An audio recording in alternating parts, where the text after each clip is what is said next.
Testing 1, 2, 3, 4, 5.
Testing.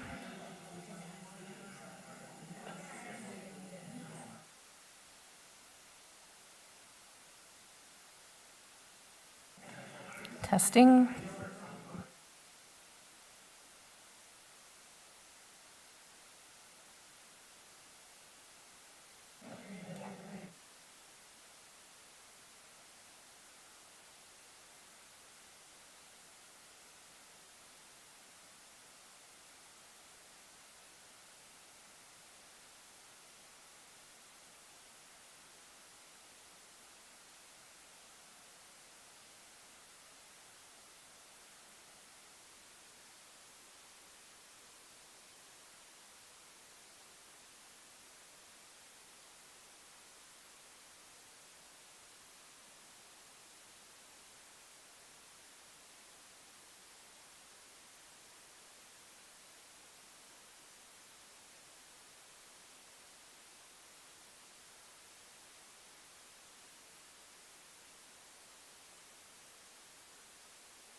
Good afternoon, everyone. It's Tuesday, March 17th, 6 p.m.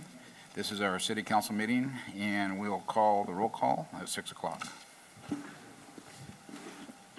Councilmember Bausch, Here. Councilmember Beal, Here. Councilmember Gregory, Here. Councilmember Strong, Present. Mayor Hammond. Here. If we would stand for the Pledge of Allegiance and stay standing for Rabbi Gordon for the invocation.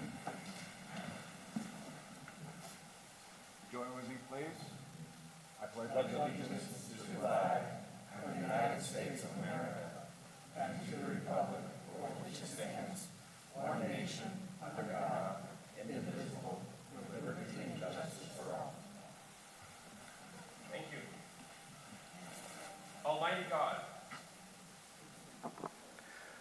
Almighty God, Master of the universe, I stand before you in prayer.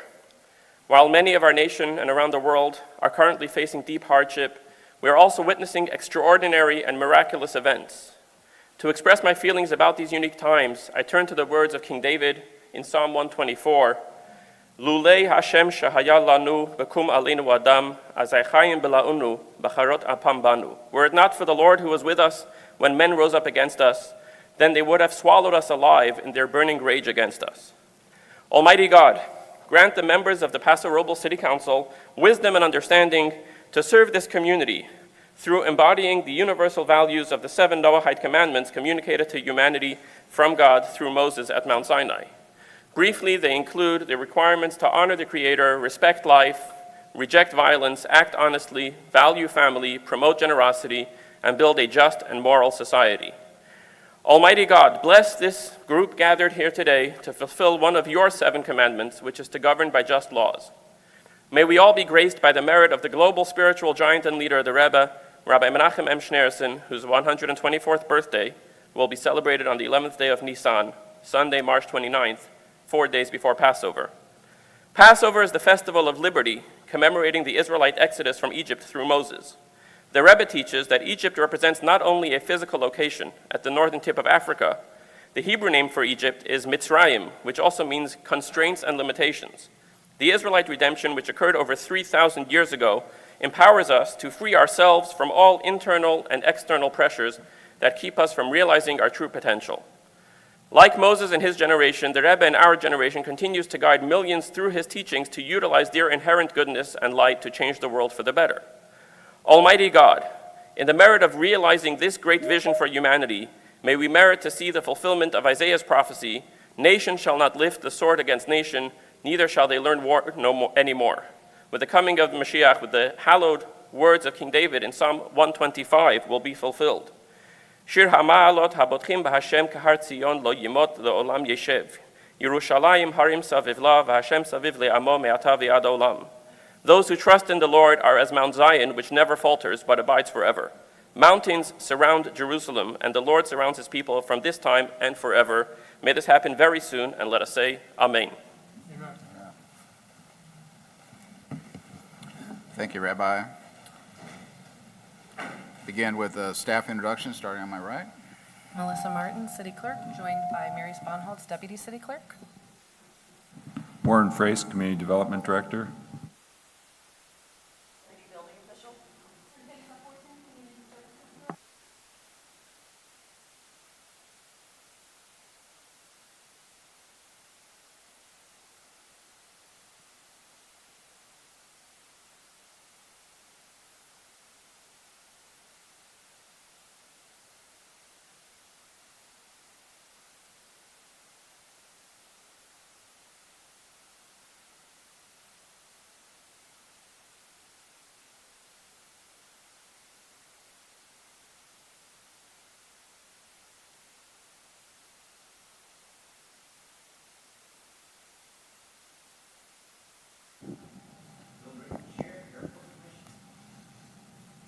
Chris Hewat, City Manager. Elizabeth Hull, City Attorney. Thank you. Moving on to presentations, if I can have Rabbi Meir Gordon join me up front.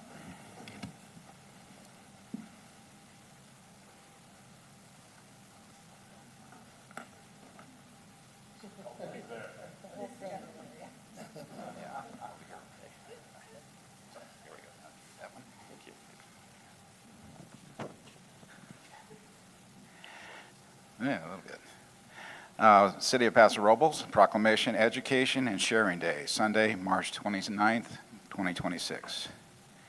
Whereas the basis of our continuity of any society is education, and in the City of Paso Robles, the education of our youth is a priority.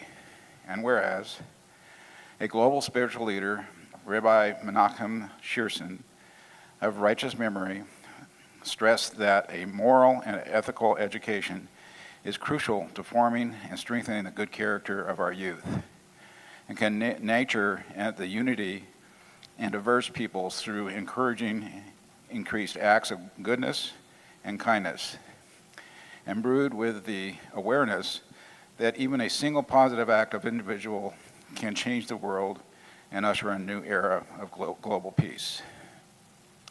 And whereas March 29, 2026 will mark 124 years since the Rebbe's birth, Education and Sharing Day is observed every year on the Rebbe's birthday in recognition of his outstanding and lasting contributions towards the improvement of education, morality, and the acts of charity around the world.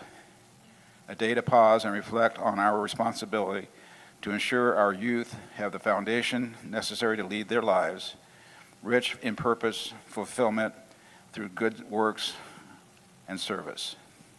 Now therefore let it be resolved that I, John Hammond, by virtue of authority vested in me as mayor, and speaking on behalf of the entire City Council, do hereby proclaim Sunday, March 29, 2026, to be Education and Sharing Day in the City of Paso Robles, and call upon everyone to work together to create a better, brighter, and more promising future for all. Rabbi, would you like to say something? Just add some background to that. So first of all, thank you. And I want to thank Mayor Hammond and the entire City Council for recognizing Sunday, March 29th as Education and Sharing Day here in Paso Robles.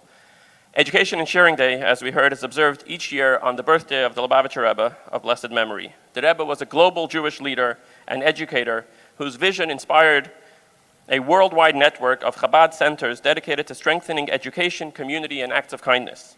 His impact is felt here locally as well through our Chabad in Paso Robles and the work we do with the community and with the youth. From his early childhood, the Rebbe envisioned a world of peace and tranquility and emphasized how one good action, spoken word, or thought can tip the scales to usher in this reality. In 1950, he assumed the leadership of the Chabad Lubavitch movement and began building what would become a worldwide network of educational, social, and humanitarian programs. But perhaps most remarkable was his message that education must be more than transmission of knowledge, it must also shape character. The Rebbe often emphasized that education should not only teach young people how to make a living, but how to live. Alongside academics, education should help cultivate responsibility, kindness, honesty, and respect for others. The Rebbe taught that when education includes these values, students begin to understand that their choices matter, that even small actions can influence the people around them and the kind of world we live in. Education and Sharing Day reminds us that the goal of education is not only to prepare students for careers, but also to inspire people to contribute positively to their communities and to the world around them. One of the Rebbe's well-known teachings was that even a single act of goodness and kindness can have a profound impact on the world. Small actions, done consistently, shape not only our communities, but also our character. Education and Sharing Day is a moment for each of us to reflect on that idea, to ask what we can do in our homes, workplaces, and communities to encourage more acts of goodness. Goodness, kindness, and responsibility towards others. To help put that idea to practice and to keep it front and center throughout the year, I brought a small gift for each of you today. It's called an ARC, which stands for Acts of Routine Kindness. It also looks a little like an ark, the ark that saved Noah and his family when the world had lost its moral compass. The idea is very simple. Keep this ark in your home or office, place a small coin into it regularly, and when it's full, give it to someone in need or to a charity of your choice. It helps us exercise what I like to call the giving muscle, and reminds us that even small acts of kindness done consistently can help shape a kinder, brighter, and better world. Thank you. Thank you.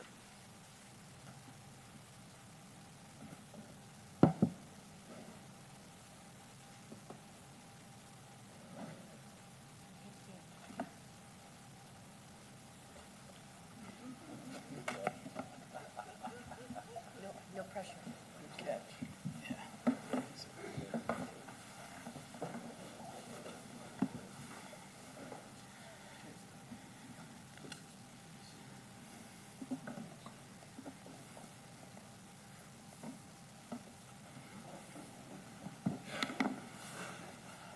Red eye. There you go. That guy with you. You bet. Yeah, you get it.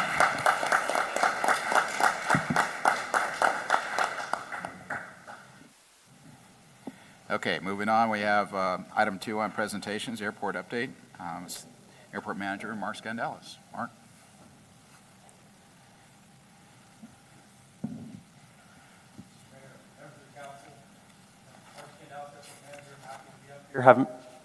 Happy to be up here. Haven't been here in a while. Happy to come give some updates on some of the things you authorized and we've been working on.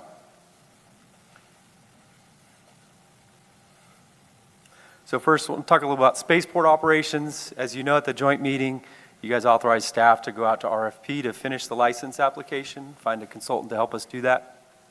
We've formed an internal working group. We've reached out to some of our contacts to help us write that RFP, and we hope to have that out in the next 30 days or so and start interviewing candidates after that. What that'll do for us is allow us to do launch operations off of our runway using the airfield. But right now, we can continue to do ground operations, so that's engine testing.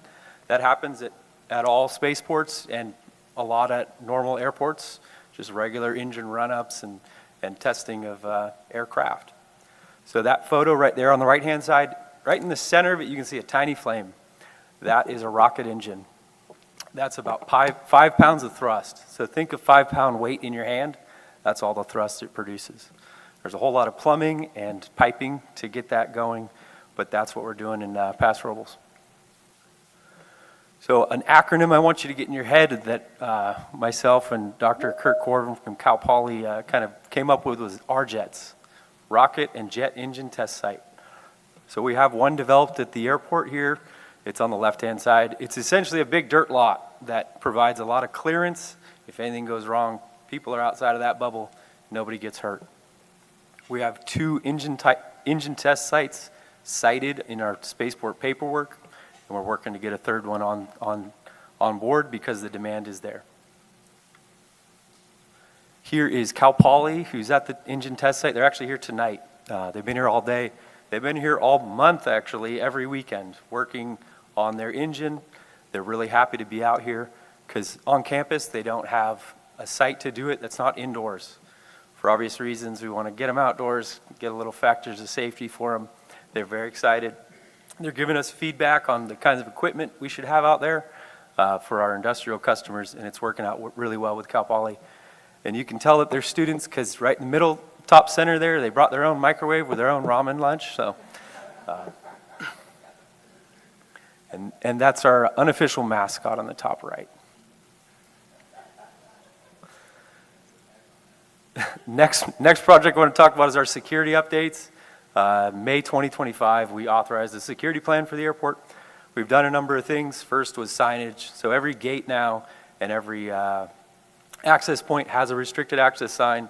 They all have names on them. They all have phone numbers on them, call for access. So now if UPS shows up at the Buena Vista gate, they can call, say we're there. Airport operations can escort them in, and we can do that a lot quicker. Physical security in-house, we've been installing a lot of T-post and wire fence on the rural side of the airport. What that does is control a little bit of wildlife. It also keeps trash and tumbleweeds and things from blowing onto the runways. And then we've installed Knox boxes at each vehicle gate. So what that is an emergency service box. They can put their key in. They don't have to fumble around with calling anyone or put in codes. They put the key in immediately, get to work. Ongoing, in the next couple of weeks, we're going to have a fence contractor on site to install 600 new feet of 6-foot-tall chain link fence, like you'd see at any airport, and change one of our manual gates and do an electronic gate. Phase 2 of that project, we're going to be budgeting for in the upcoming budget cycle. The first phase is for the west side of the airport, then we're going to do the south side of the airport. As part of that security study, we want to improve internet connectivity at the airport so that each of those gate accesses can be controlled remotely. We could potentially have a camera on them, badging systems down the line. First step was getting internet across the airport. What you see here is a modeling of what we believe the internet access will be covered over the airport. The colors are kind of mixed in there together, but I can assure you that yellow is still very good. The holes are shaded because there's a building or a tree there. But over the entire airport, we're getting good coverage there. So what that is taking the existing fiber internet that comes into the terminal, turning it into a 5G signal using citizen band radios that we put on top of the terminal and broadcasting it out. It's not a Wi-Fi network, but it's essentially a very large Wi-Fi network. Next project's logo development. So you authorized us to go forward with that. We had a public meeting on February 12th, well attended, got some good ideas there. Consultants had a few games that actually brought out people's ideas, and we were able to compare different logos that are existing and see what we liked, what we didn't like. Here are some initial concepts and themes that came out of that session. So 4 main themes: landscape and vineyards, space, oak trees, and typeface or letter forms. These are obviously the first drafts of what's going on. We would come back with full renderings, color renderings. The idea is to bring, at the next airport commission meeting, 3 to 5 ideas that they could forward on to the council for consideration. And lastly, I'd like to talk about our FAA grant program. We do have 2 open grants right now. One is a master plan grant and one is a taxiway reconstruction. And then I do have a pending terminal remodel grant. So first, the master plan grant. We've done 4 of 6 chapters on that. We've had 3 public meetings. Our next public meeting is next month on the 22nd, 5:30 in the airport terminal. With the master plan, I'm excited about it because there's a few areas that we've never envisioned before, new taxiways, new geometry that'll open up new acreage for aeronautical and non-aeronautical development.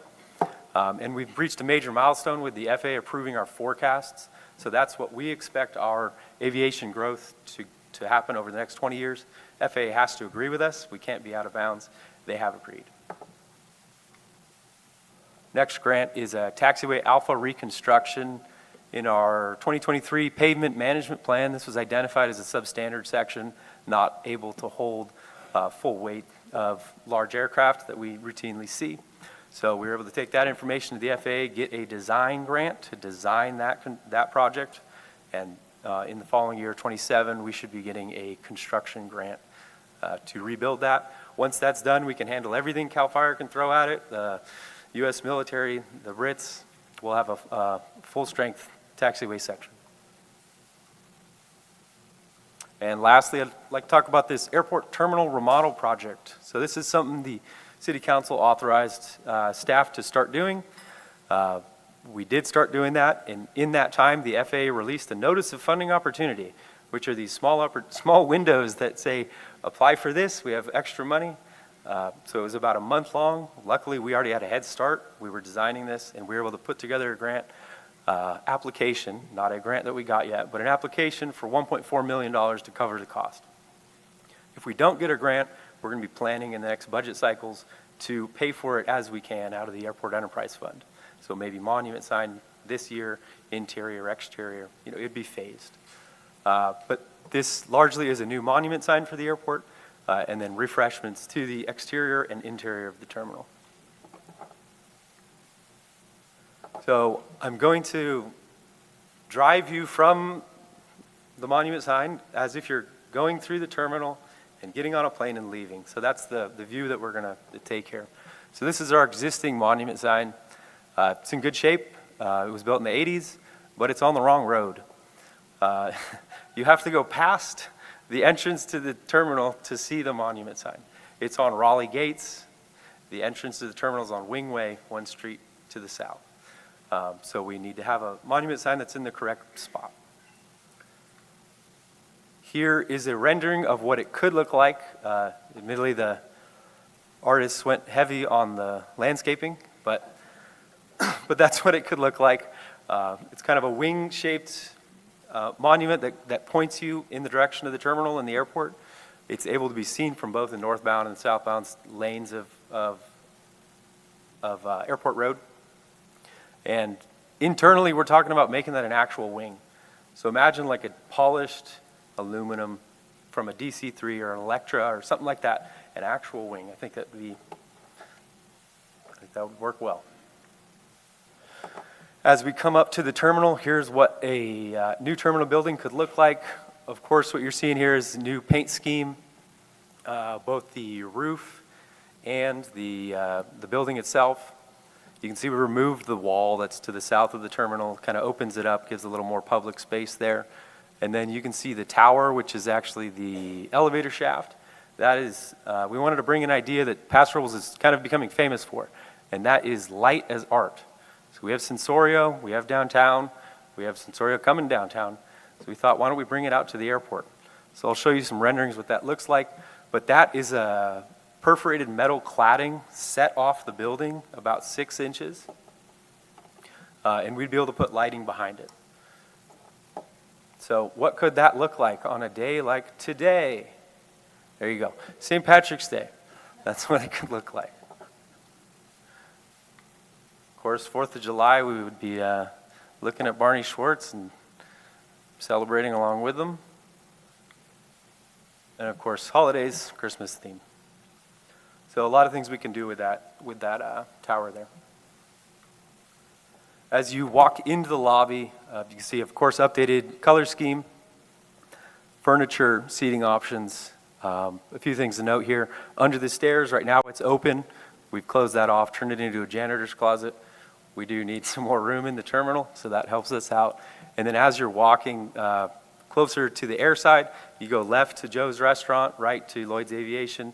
At that point, there's a perforated wall there, bringing that element from the perforated metal inside to the terminal. And that gives a little privacy between just the entrance to the terminal and where you have seating if you're waiting for a flight or your pilot taking a rest between legs of your flight. Behind that wall, that's what this could look like here. Additional seating, cabinetry. Something that's not shown well here is right in the middle. Instead of having windows there, it'd be two doors that open just like the front of the terminal, so you have a flow straight through the terminal. And you can see that from this side. This is the air side. So you can see those double doors on the bottom there. We have a vestibule which matches the other side of the terminal. We have updated hardscape and landscaping, and then a 6-foot blast wall goes in between the interface between the air side and land side. That really opens up the outside for a public space. Joe's could serve meals out there. Kids could be looking at planes. And we have an added level of security, and also you're not getting peppered with rocks as a plane turns. So that's the presentation I have tonight, and happy to take any questions you have. Thanks. Thank you, Mark. Questions on this side? Over here. Not so much a question, but just an observation. After the joint meeting that we had, lots of public comment. So just to sum it all up, thank you. You guys are doing a great job. Appreciate the update tonight. That looks exciting. People are expecting a lot out of the airport, the spaceport. So thank you for all your efforts so far.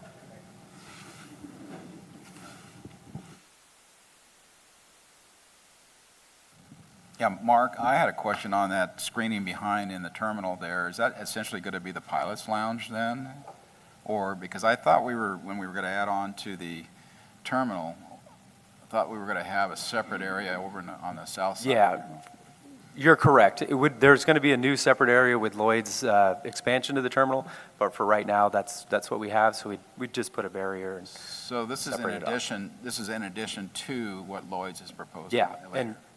and we're going ahead of the Lloyd's project, so they get to match what the city desires on the look. Any time frame on that for Lloyd's?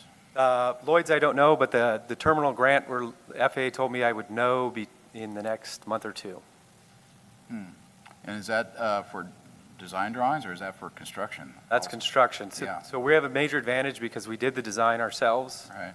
Generally, people show up to the FAA and say, can I have money for design? But we had already finished the design, so we made it through San Francisco's office, and it's with the region, the Western Pacific region, for consideration now. Okay, great. Yeah, Pro Tem Gregory. Yeah, Mark, could you show us where the runway work is going to happen on the airport? Taxiway work, Taxiway? yeah. So it's all the taxiway then? No. It's one section of the taxiway, about 2,000 feet of this taxiway. So top Got it, okay, top of that map in red. okay. It's hard to see, but that's the very north end. The first, So that'll be able to take all the large aircraft now? Yeah. Long term, it can handle them now, but it will deteriorate over time. Okay. Sorry, I don't know what happened here. yeah, the pointer. Come back again if you can on that. Quit working. Go to the taxiway. 3 back. So it's that first one right at the top, coming right towards CDF off of 19, right? Correct. Yeah, Alpha. Okay. Thank you. Okay, no more from council. Anybody on the public wishing to have a question here on this item?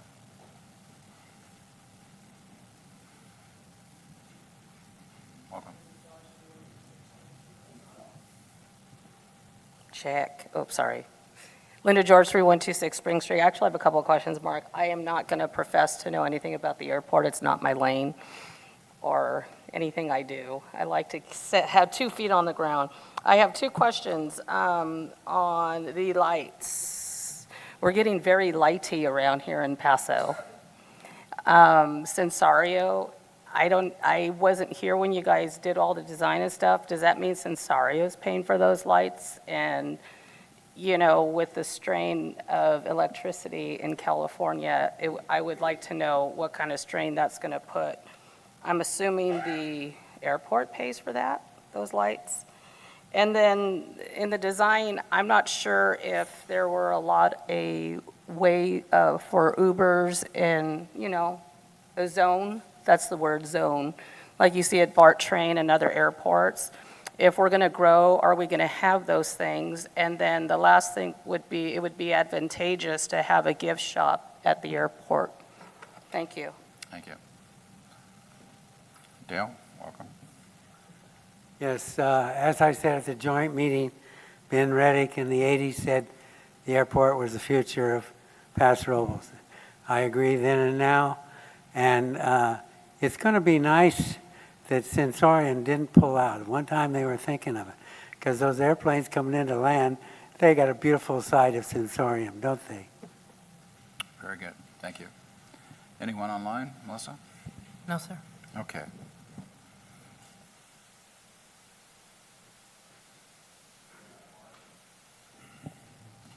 Mark, there was one question about the lighting and the power. I think they're LEDs. They don't really run anything at all, really. Yeah, we're expecting them to be LED, low power, and it would be funded through the airport fund. We're separate from the general fund. Okay. And then any room for any kind of a gift shop or anything? That terminal is so small as it is in the middle there. I doubt that we're going to be able to have any room for that, but that was what No, once we get a logo, I'd love to sell hats and shirts and things like that. Yeah. Okay. So- Pro Tem Gregory? Mark, and then the airport's all on solar, right? Uh, Or do we share that? the with- power's offset, yeah. Right, got it. Thank you. Very good. Thank you, Mark. Item 3, we have revitalization recommendation from the Planning Commission. Warren Frace, you have that item, please. Yes, thank you, Mr. Mayor, members of the council. Warren Frace, Community Development Director. This is a presentation on a recommendation that's coming forth from the city's Planning Commission. It's in regards to Norma's Alley. So, middle of last year, the Planning Commission asked staff to put together a status report on kind of the history of city efforts to improve or revitalize Norma's Alley. So that presentation was made to the Planning Commission on December 9th. At the conclusion of that item, the Planning Commission provided a recommendation to the City Council that they would recommend that the council create an ad hoc task force basically to look into options to revitalize Norma's Alley, and we'll get to the details of that at the end of the presentation. But we'll start with what the Planning Commission reviewed. So a little bit of history. Norma's Alley is basically between 13th Park and Pine Streets. It's strategically right in the middle of the historic core of the downtown. That colored map, that's what we call a sandboard map. Those are old insurance maps from 100 years ago, but they basically show, what buildings looked like 100 years ago, but you can see that block, Norma's Alleys, existed there, enclosed by buildings in the center of town for over 100 years. The city has considered a number of different kind of improvement projects and upgrades to Norma's Alley over the last couple of years. None of those actually have come to fruition, and currently there are no projects currently planned on Norma's Alley. So back in 2016, the city and Main Street sponsored kind of a joint effort to look at projects to enhance the downtown. You can see that list on the screen. Those were all the community members that were involved in the process. They looked at a number of different opportunity areas in the downtown. One of the key areas identified was the issue with trash storage on Norma's Alley. The council had allocated $217,000 for these downtown projects. Of that, $84,000 was allocated for Norma's Alley trash cleanup. That project was never funded or completed. 2019, we had a planning intern, Mitchell Spencer, Spector, working with a planning department. He was looking for a senior project, so we suggested he look at possible revitalization projects for Norma's Alley. He ended up putting together quite a senior project, basically kind of a 68-page history and options for alley revitalizations. He looked at case studies kind of around the country, came up with a lot of ideas that kind of, you can see some of the details here of things you could do on Norma's Alley, which basically I think confirmed what everybody knew, is that there's a lot of options and opportunities there. In 2022, by 2022, we had actually had a couple restaurants and businesses open up on Norma's Alley. As we increased the number of businesses, there was issues with signage and identification for those businesses. They did approach the city asking for additional signage, directional signage, that sort of thing. We did do a little bit of work just kind of brainstorming some ideas. At this point, no additional signage has been provided for Norma's Alley. Also in 2022, a local artist, Dale Evers, worked with a number of the property owners around there, like Nick Tompkins, to fund an arch for Norma's Alley. So that was a 100% private effort that was installed and basically kind of created, a really nice entry feature there on Pine Street into Norma's Alley. Kathy Bonelli, she was part of the original 2016 Downtown Action Plan. She was always very interested in Norma's Alley. She ended up actually putting together her own kind of set of recommendations. These were submitted to the city and city council in 2022, but she suggested a number of ideas for Norma's Alley, and this was during the preparation of the Economic Development Strategic Plan. And a number of these ideas ended up being incorporated into the Economic Development Strategic Plan, which the council adopted in 2024. One of those key programs is downtown placemaking, and one of those programs would be activating key alleys in the downtown zone. So this exhibit is straight out of the Economic Development Strategic Plan, but Norma's Alley was identified as a key feature that the city should invest in beautification and placemaking. And then let's see, moving on. Also in 2024, the Planning Commission officially named Norma's Alley. Before that, it was officially an unnamed alley. So that was officially done December 10th of 2024. So that basically concluded the summary that we provided to the Planning Commission of just efforts involving Norma's Alley. So at the conclusion, their recommendation to the council was that the council should consider creating an ad hoc task force consisting of both commissioners and city council members, and that they would basically kind of have a three-step mission. One would be to gather public input from the general community as well as the businesses and stakeholders around Norma's Alley. The second would be to identify quick fixes, maintenance repair projects that could be done fairly quickly and easily to improve safety and maintenance issues within the alley. And then thirdly, to identify a long-term improvement and funding strategy for Norma's Alley. So that'll conclude the report, but this is the recommendation from the Planning Commission. Be happy to answer any questions. Thank you, Warren. Questions on my right? Mr. Bausch. Warren, on this slide here, I appreciate the inclusion of the T section going out to 13th Street. I think that's important. In past discussions, at least some of the ones I've been included with, sometimes that's included, sometimes it's not, but there's a lot of garbage collection issues and grease traps, things like that. So very important to maintain that a bit going forward if we can make that happen. But yeah, good recap.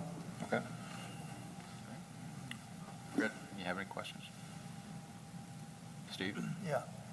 So, Warren, currently we have the Cal Poly study, and then Yes. we have some of the ideas from Kathy Benelli, which have already been introduced, so to speak.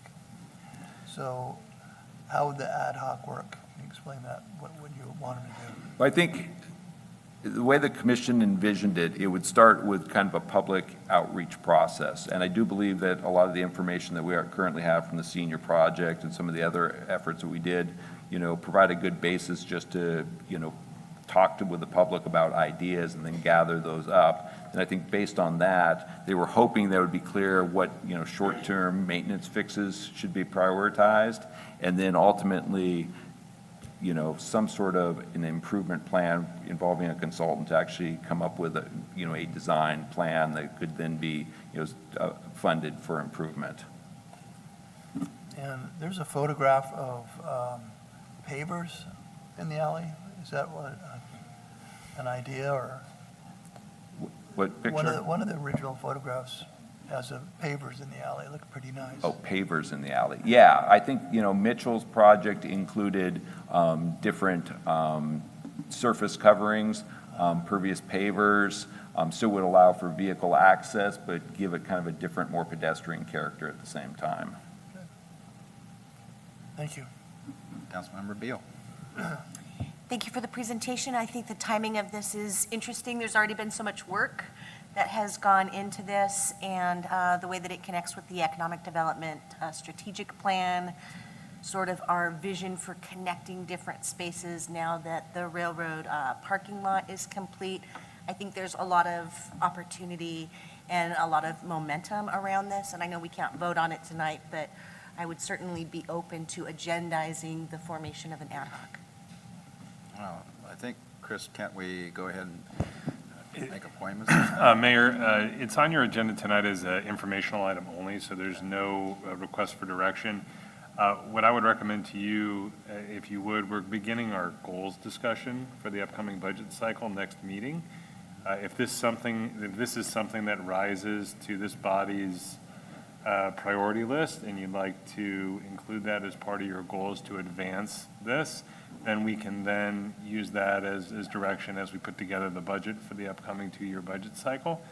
And then at some point between now and when we adopt the budget, you could form the ad hoc. So that would be my recommendation. So I had a question, Warren. I mean, is it specific to Norma's Alley? No. Or could it be, like going on through on the west side of Park? We have an alleyway there. We also have another alleyway over behind. There's, I guess, east of our city hall. Those kind of alleys, I mean, if we're going to get into this, we could actually make a kind of generalized policy on how we like to handle these kind of things. Yeah, definitely the council could expand the program as, widely as they see fit. Yeah, okay. Councilman Strong. Thank you.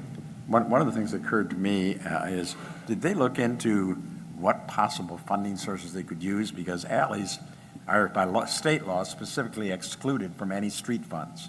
So we could not use any of money that's designated for streets to do the alley. So did they come up with any ideas as to possible funding? No, I think that would be, one of the recommendations that the ad hoc committee would look at funding. Okay, thank you.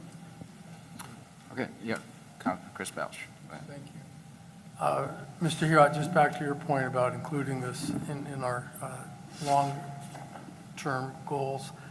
I think the initial goal will be to form the ad hoc committee, short of any ideas on how to pay for it, as Councilmember Strong and Warren just pointed out. I think bringing it forward as an ad hoc committee at this point is an excellent idea, but committing any additional funds, that would be problematic. Yeah, we are happy to do that. I think it's just a matter of how we want to prioritize resources, both staff-wise and otherwise, and want to make sure that the council's aligned and wanting to move it forward, so we can do that.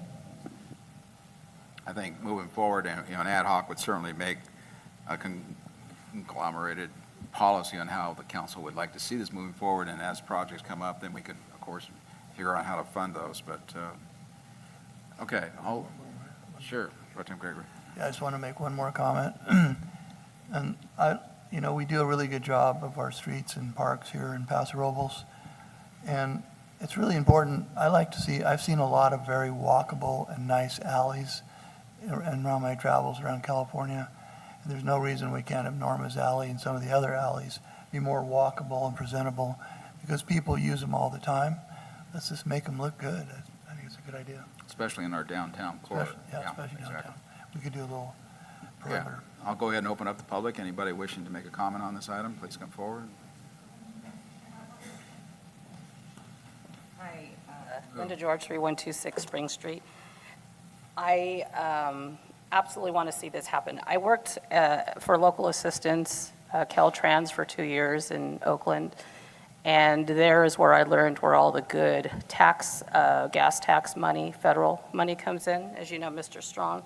There are, I know when I lived in Union City, we got Caltrans money to beautify the alley where the gangs were coming through every day. So the city, Union City, was able to put in trees and beautify it. Then the Cox project, I worked with them. It's not just here, wherever I live. So I worked with the Cox project in Union City, which we got rid of all the gangs in that alley. And they started a graffiti program where they would go in and the cops would tag the opposite gang, and then sit there and wait for the people to come, well, we called them buto marks when we were kids, to cross it out. So anyways, there is Clean California, alley beautification. There's all kinds of different monies that Caltrans gives for exactly that. What I would really love to see in Norma's Alley is the street paved with markings like in front of JJ's. I'm in San Jose again. Jeffrey's Wine, like even if it said the name or something like that. My sister came for the first time a few months back, and she was really impressed with how clean our city is. I had a friend come from Hollister, very impressed on how clean our city is, especially our downtown. So if we make that like that's where I'd like to see some lights, very, very beautiful. That's going to be a main attraction for Paso. So that's my input for that. I would love to see Norma honored the way that she deserves to be. Thank you. Dale, welcome. Good evening. Happy St. Patrick's Day. My hat's the only green item I got. So anyway, as you know, I'm a lifetime board member of Main Street, and Dale Gustin is the name, and we have 4 units in the alley that are addressed on the alley, and including the Main Street office, of course. And that's, of course, why it was named Norma's Alley. The pavers look real nice in front of the theater. So I think something like that, if we could make that alley look like a walking street like they did over there in front of the theater, and yet still be drivable, it would be greatly appreciated. And I'd like to see this go forward. Thank you. Welcome, sir. What up, City Council? Sawyer Sackett, 510 9th Street here in Paso. I have worked at no less than 3 restaurants that led out into the back of Norma's Alley. And it is for sure one of the grossest parts of downtown. From grease traps to carrying giant black trash bags with stuff slopping onto the ground. Like, it is for sure one of the least hygienic parts of downtown. And being a half block off of our main downtown square, I mean, that thing is frequented all the time, whether you have people getting out of like Fish Gaucho or now Parquetto, walking down that alley towards Pine Street or whatever it is an incredibly well-trafficked area. Yeah, I mean, I think a lot of the city council was very receptive to some sort of revitalization project there. And as someone who has traversed that alley more times than I care to count, yeah, I think it would be very cool emphasizing a more pedestrian-friendly walking area, something that isn't, I mean, whether you're putting up some sort of barriers with some semi-permanence to block all of those dumpsters and grease traps, like, that is I think one of the more important parts to kind of beautify our downtown. Just from like a working in restaurants perspective, that'd be so cool to see, like on your walk to work, like, you know, you have this nice little corridor to walk through. But yeah. Great, thank you. Margaret, welcome.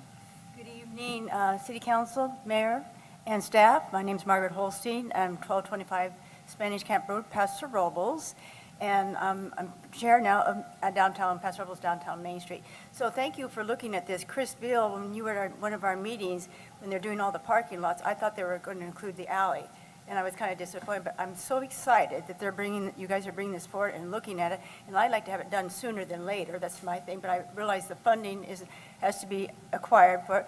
But the main thing is, I go in the alley since Norma passed away. I've been in Main Street every single day, and the trash and the grease traps and all that stuff there, it gets a little, right now probably during the summer, it gets really not very nice. So would you have some plans, or are you going to look with your ad hoc committee how you're going to do all that?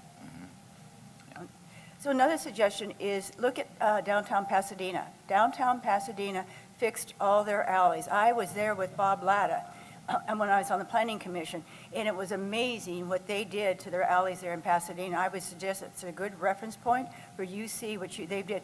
Some of the alleys back then in Pasadena, they actually had donors, and there was plaques as you went down the alley because they donated money to fix those alleys. I'm not saying that can happen here, but that's some of the funding they got from, and back then, they had parking meters, and that was another funding at that time for Pasadena. So there are different ways. I'm just kind of getting myself back into downtown and Paso Robles downtown Main Street, and I'm very blessed to be here. And we're moving forward, and we're excited about Main Street.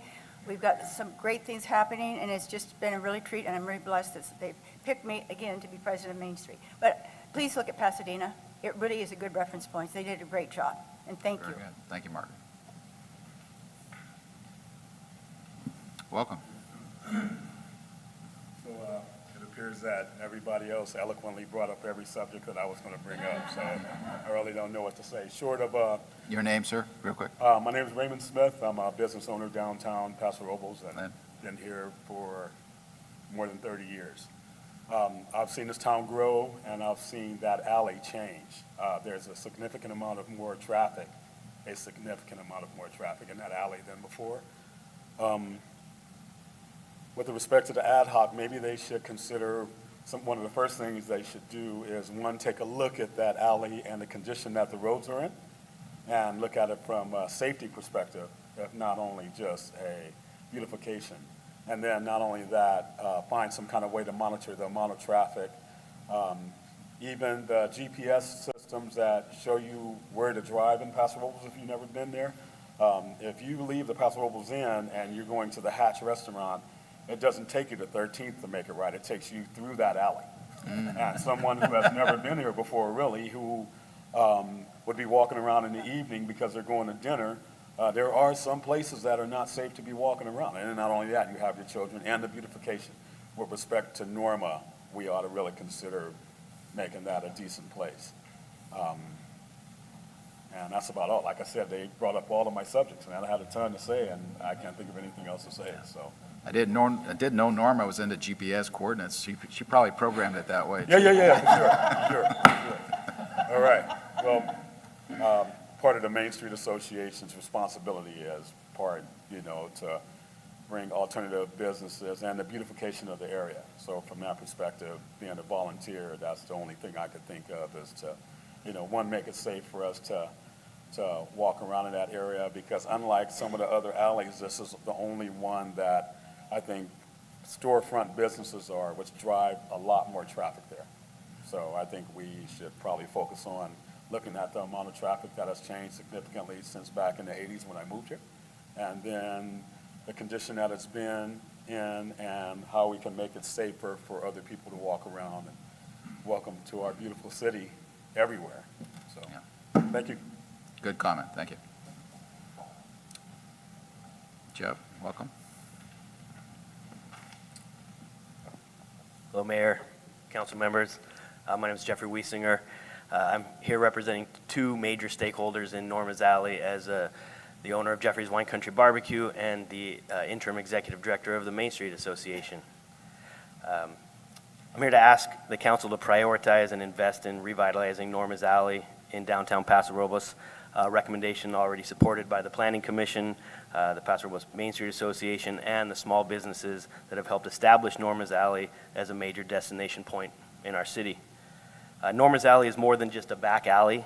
It's a passageway. It's a connector between businesses and a place where visitors and community members engage with one another. Right now, it's in terribly poor condition, as we all know, and we're missing an opportunity to contribute to our downtown's vibrancy.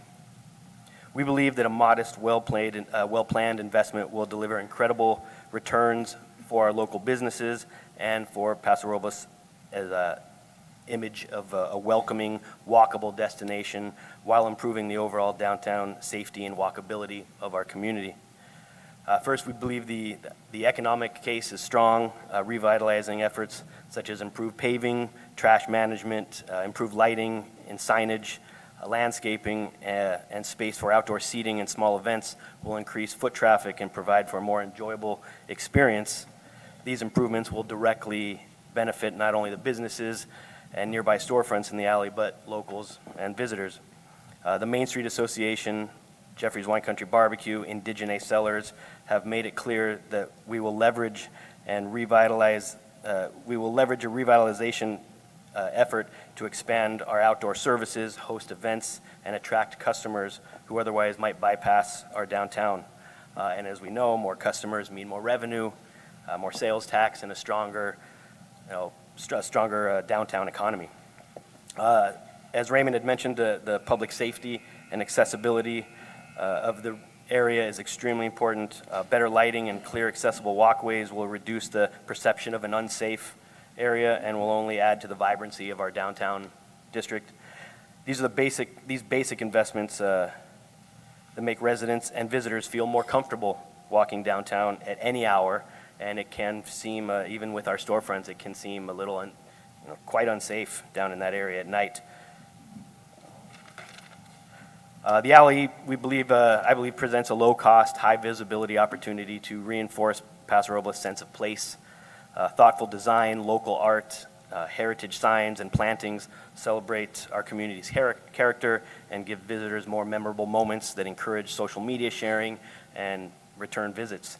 It's the small human-scale projects like this that we believe distinguishes our downtown from other areas.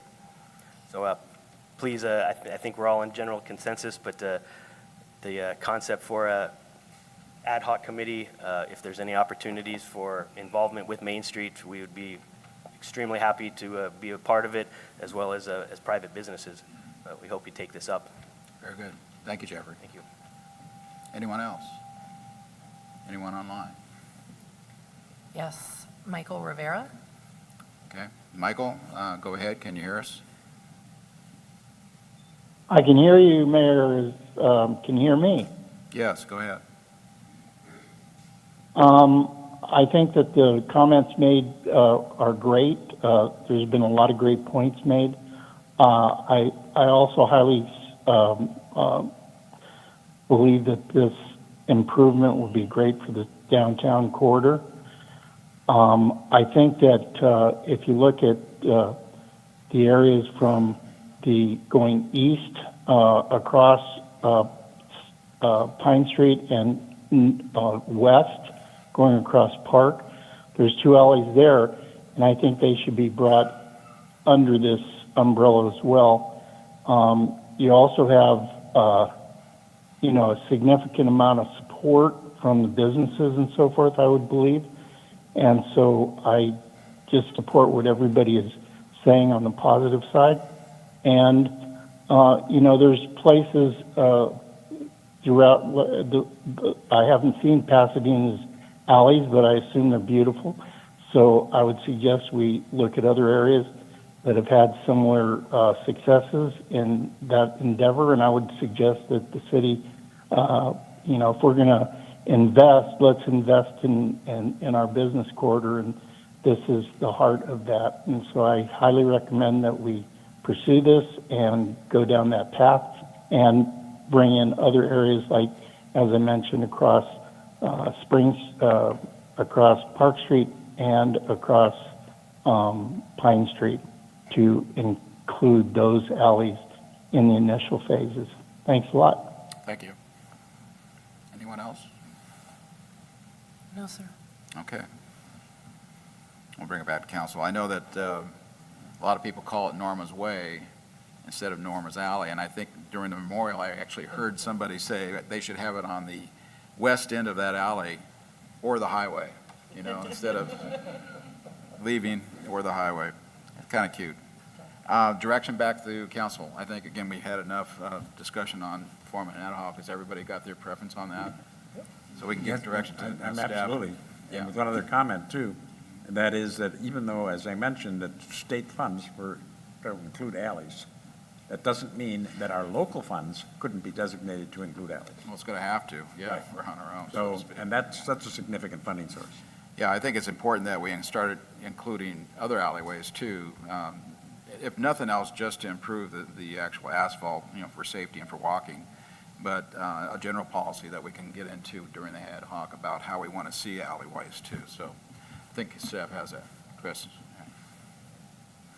Thank you. So having participated in one of these in the past, there are no shortage of really excellent ideas of what should be done. Some of the obstacles that present themselves, rights of way, locations of where proposed new trash receptacles, grease traps and whatnot. Those are some of the stumbling blocks that will challenge the ad hoc committee. Funding will certainly challenge the ad hoc committee. I think there are some easy steps that can be taken. So if I could make a suggestion is when this comes back, and it sounds like it will come back, identify some of the priorities that might be accomplished sooner than later. That should be a good first step for whoever's on the ad hoc committee. Okay. You get Pro Tem Gregory, you have a question? Go ahead. Just one more comment we have a new Public Works group of 10 folks that are doing road improvements and can do up to, what's the amount we can spend, $75,000 at a crack? So that's a great idea for them to piecemeal it together. Okay, I'll go ahead and then close this presentation of the alleyway and move on then to general public comments. General public comments, this is the time that the public may address the council on items within its purview but not scheduled on tonight's agenda. Council or staff may briefly respond to statements or questions posed by the public. Please fill out a speaker's card, give it to our city clerk. Before speaking, you'll have 3 minutes. Those people wishing to speak on any item on schedule on tonight's agenda will be given the opportunity to do so at the time that item is being heard. First up, Linda. Go ahead. Linda George, 3126 Spring Street. San Pedro Square, that's something to look at in San Jose. It's beautiful. I remember, I don't know if anybody's ever been to the Spaghetti Factory. It opened in 1972. I was born and raised in San Jose, and it is beautiful now. They have lights all the way down. Hollister tried it. They tried the same thing, doing the alleyway. They kept their parklets, and it looks trashy. I think that if you look at San Pedro Square, you'll be really impressed with that. What I wanted is, I kept looking back because I don't see Ashley. I don't understand why the homeless person isn't here at the meetings if everyone else is. It was pretty hot today, huh? And I think it's a real good indicator. We're going to have a really revengeful summer because last year it was muggy, but it's not as bad. I'd like to see the warming centers open. When it rained, we had one rescue. I just got some unfortunate news that the death of my brother back in September was due to negligence of the employer. He could have survived, he could have lived, had they covered the holes on the roof. So that goes back to my preaching of, we had a rescue here during the rain. And sometimes it seems very benign for those who do, who watch them, but it's very important to me. Safety is very important to me. I don't know why it is. My friends hated me when we were in school. Well, they rode their Dr. Seuss bike down Highway 9. I was like, I'm not getting on it. Point being, I don't want to see these guys here. The fire department or the police department have to do any rescues. I did have a quick chat with Chief Stornetta. These are not benign. I mean, it looks easy for them because they're trained to do it. But I certainly wouldn't want to row a boat. Backwater Blues, sorry, it's a song. I wouldn't want to row a boat and go rescue 5 dogs and people who don't want to listen. I understand it would be really good if we did it like in a workers' comp kind of mentality where, okay, last year we had 5 rescues, this year we had 1, and we're going to aim for 0. Okay, so I say it every time. Now, what we don't need this summer is people fainting, getting sick, and things like that. Kimberly, she's actually placed 2 more people since the last time she was here, and she got a shed with her own funds. So I'm here to always put that out there. I really like the staff that works here. I think you guys like them too. They seem pretty diligent and pretty cool, and it is their job to save people. So maybe we can be more mindful, and maybe Ashley can show up to a meeting or 2, not just 1 every 4 months, so we can hear directly from her. I know she's going to a lot of meetings, just not this one.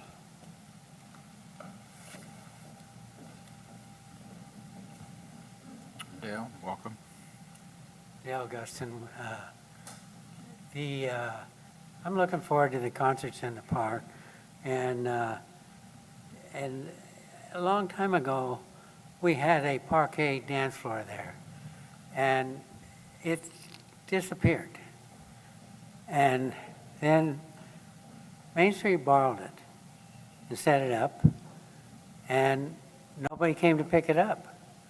So the fellow that helped me set it up and take it down, put it in the cart, had a building behind the theater. So we put it in there.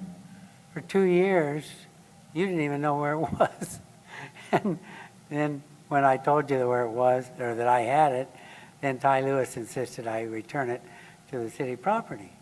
But ever since then, nobody seems to know what happened to that parquet dance floor.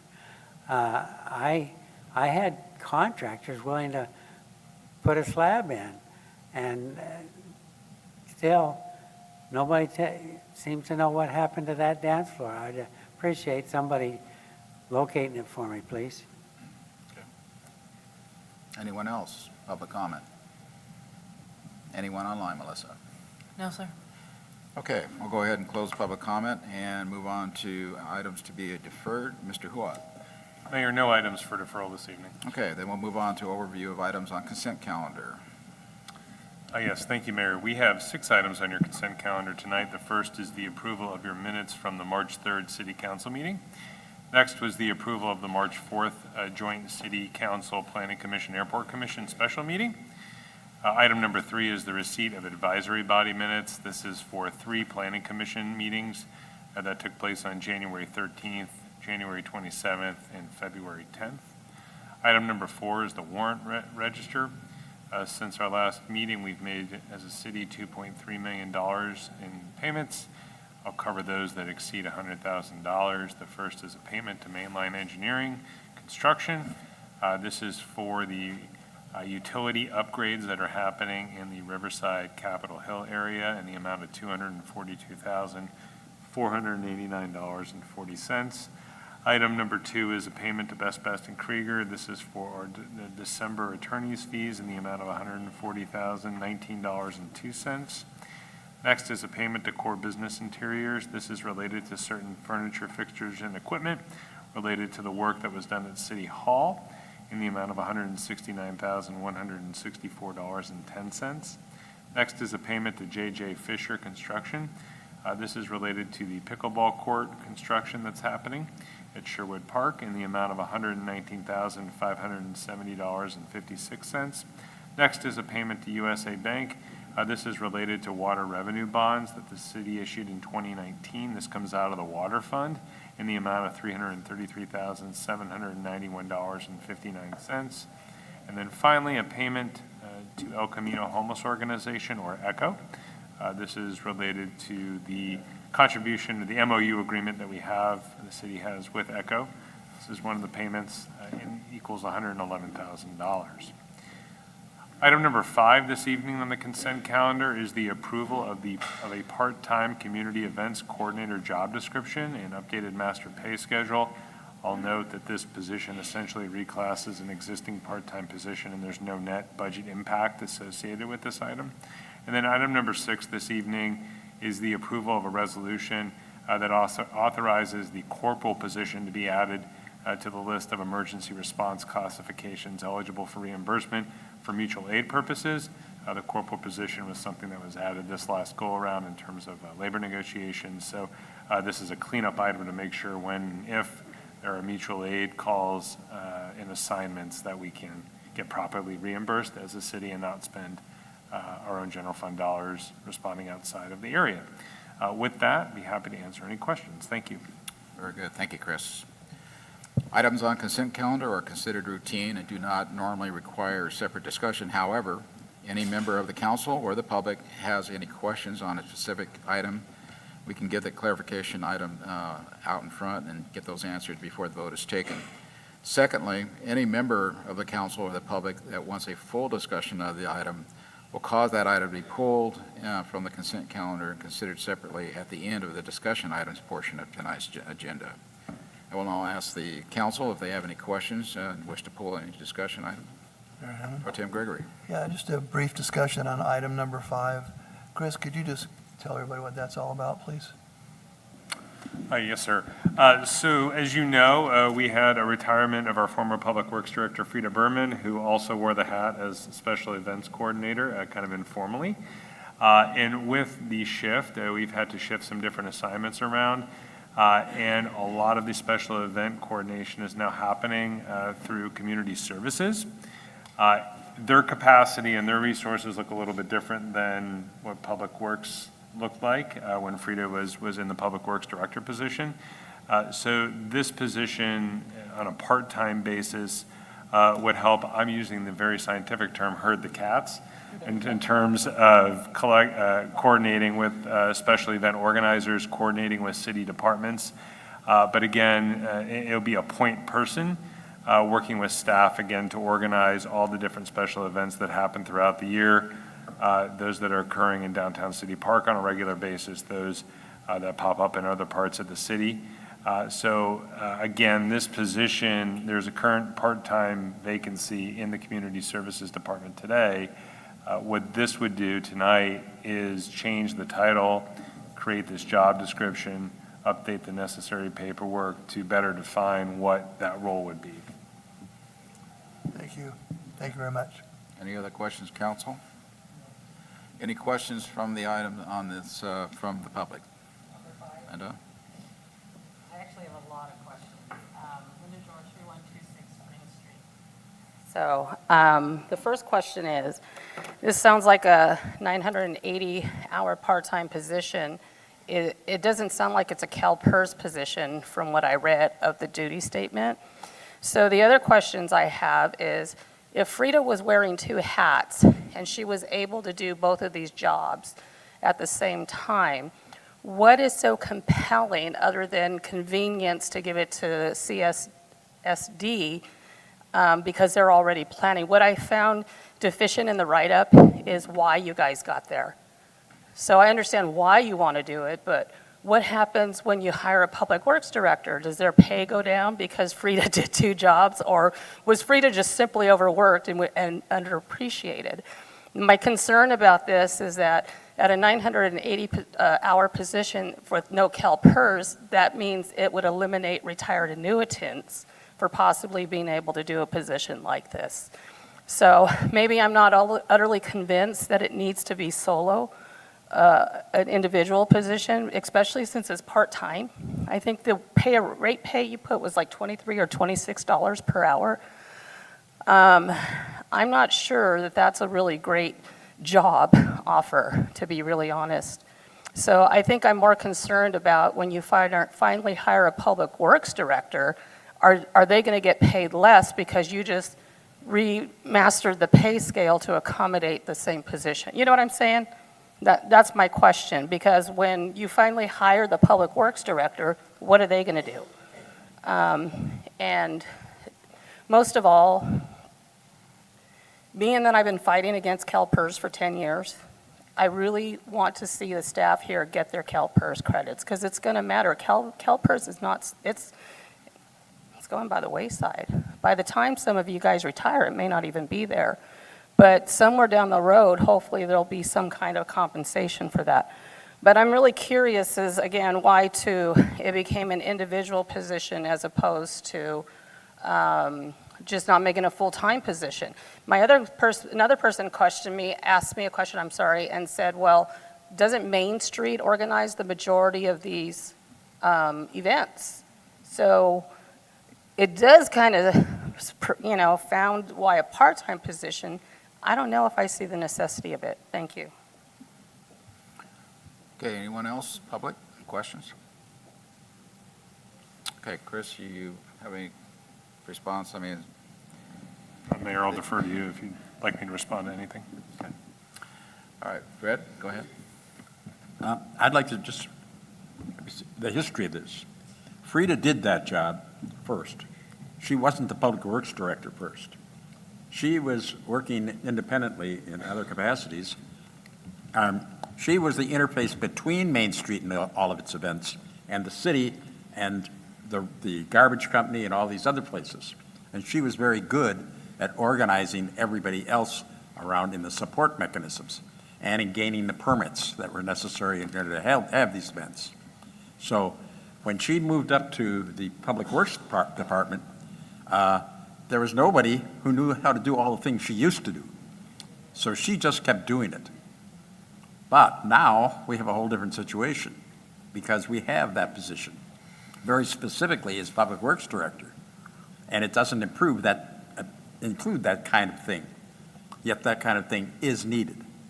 So I believe that's why we're doing this. It's a historic matter. Thank you. Okay. Pro Tem Gregory? Yeah, I'd like to move that we approve. Well, okay, we're going to close it and bring it back to us, but that was just a question. Anyone online? Okay, we'll bring it back to council for direction and/or discussion. I'd like to move we approve items 1 through 6 on the consent agenda. Second. Okay, motion by Gregory, second by Bausch. Discussion? Okay, we'll call the question. Councilmember Gregory? Aye. Councilmember Bausch? Aye. Councilmember Beal? Aye. Councilmember Strong? Aye. Mayor Hammond? Aye. Motion passes unanimously. Well, they'll move on then to public hearings. We'll open the public hearing. First up tonight is approval of resolution updating, establishing city development services, user fees for various regulatory activities, programs, and services. And Catherine, you have our program here. I sure do. Good evening, Mr. Mayor and City Council members. My name is Catherine Piatti, and I'm the Finance Manager here at the City. I'm excited to have the opportunity to be back with you this evening to share Phase 2, also our final phase, of our user and regulatory fee study and proposed fee updates, this time for our development services fees. So as you may recall, back in September, we brought forth Phase 1 of our fee study, which included all of our public safety fees as well as our non-development services fees. As with the fees in Phase 1, the fees that we are presenting tonight for development services are also deemed to be those in which a particular individual or group is the primary beneficiary of those city services. as opposed to the public at large. Therefore, it's more equitable to charge for that particular individual or group for those services rather than funding them out of general taxes. Once fees are typically approved, they are added to our comprehensive fee schedule, which is then reviewed annually by city staff for inflationary adjustments as well as other minor adjustments. And while these annual reviews are efficient for those minor types of adjustments, it's important for the city to conduct a full evaluation of its fees in order to really understand the charges that we're charging for services, the costs that go into that, and make sure those two remain in alignment over the years. So you may also recall from our last presentation that the last time the city conducted a full user fee study was back in 2005. And although those annual reviews and many adjustments have been made over the years, it was time that we were long overdue for a full fee study. So to remedy this, the city enlisted ClearSource Financial Consulting to facilitate a user fee study. And over the past year, our consultant has been working very closely with department staff to identify and understand the services that we provide, identify all the costs associated with providing those services, and then ultimately propose updates to our fees as well as some of our fee structures in order to better align with city operations. So with that, I'd like to welcome back and reintroduce to you our consultant with ClearSource Financial Consulting, Terry Madsen, to present the details of our development services fees. Welcome. Good evening, Mayor and City Council. Thank you for allowing me to speak with you again this evening. I know you have a full agenda, so I'll make my way quickly through this presentation and be available to receive any feedback or questions that you have.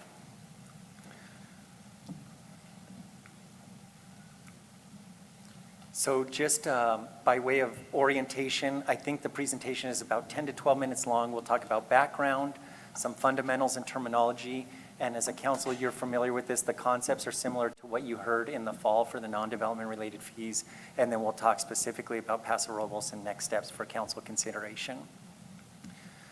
So as Ms. Piatti mentioned, communities generally use general tax dollars to provide general broad community-wide services, and they use user and regulatory fees when they see a direct receiver of service. Most commonly, we think of this as permit processing, plan review, construction-related inspections, and so forth. This particular study is limited to examination of service-based fees for what we would think of as development-related fees. It's important to note we are not examining any taxes, any assessments, or any utility rates, the things that residents sort of experience on a day-to-day basis. These things are more periodic in nature and discretionary in nature. And we're also not examining any development impact fees. So anything linked to infrastructure is outside the scope of this project. This is specific services provided by staff or consultants. This item has been presented to the Housing Constraints and Opportunities Committee. It was presented on February 12, 2026, and at the conclusion of that meeting, the committee unanimously supported advancing the proposed fee updates that are before you this evening for your consideration. So as Ms. Piatti mentioned, the city does examine fees on a recurring basis. You make adjustments. You are common throughout California in terms of cities doing this type of work. The number one reason you perform studies like this is to comply with legal requirements because these are fees and not taxes. You have some fundamental parameters that you want to honor. Number one is you do not want to be in the profit-making business. This is the idea of cost recovery. And then you want to establish fees that are proportional to sort of level of effort. So if something is complex in nature, it would have a higher cost assigned to it than something that's minor in nature. And then I would like to just highlight this final bullet point. One of the main reasons communities like Paso Robles and other cities throughout the state conduct these types of studies is because when you establish user and regulatory fees that recover your costs of service, you position Paso Robles to continue to meet the service level expectation of your community, in this case, your development community. I mentioned that these are fees. Because they're fees, they are adopted by the city council at the conclusion of a public hearing. We also like to stress that the idea is that fees would be dynamic. As a council, you establish them, Paso Robles has done a great job of adjusting and recalibrating from time to time, and we would anticipate that you would continue doing that. So you adopt fees, and then as your organization changes, as state legislation changes, as your community changes, you refine and recalibrate as necessary. In our presentation, our staff report, we mentioned these concepts of cost of service, cost recovery, subsidy. The council has heard these concepts before, so I'll move quickly through them. As a reminder, we are dealing with only service-based fees here, so we're thinking primarily about some labor happening. When we value labor, we can think specifically about is this a complex review, or is this a relatively simple review, complex review, more effort required, simple review, less effort required, lower cost of service, higher cost of service. The cost of service represents your ceiling. That's what you are allowed to recover as a city. And a lot of times city councils think through this idea of who is benefiting.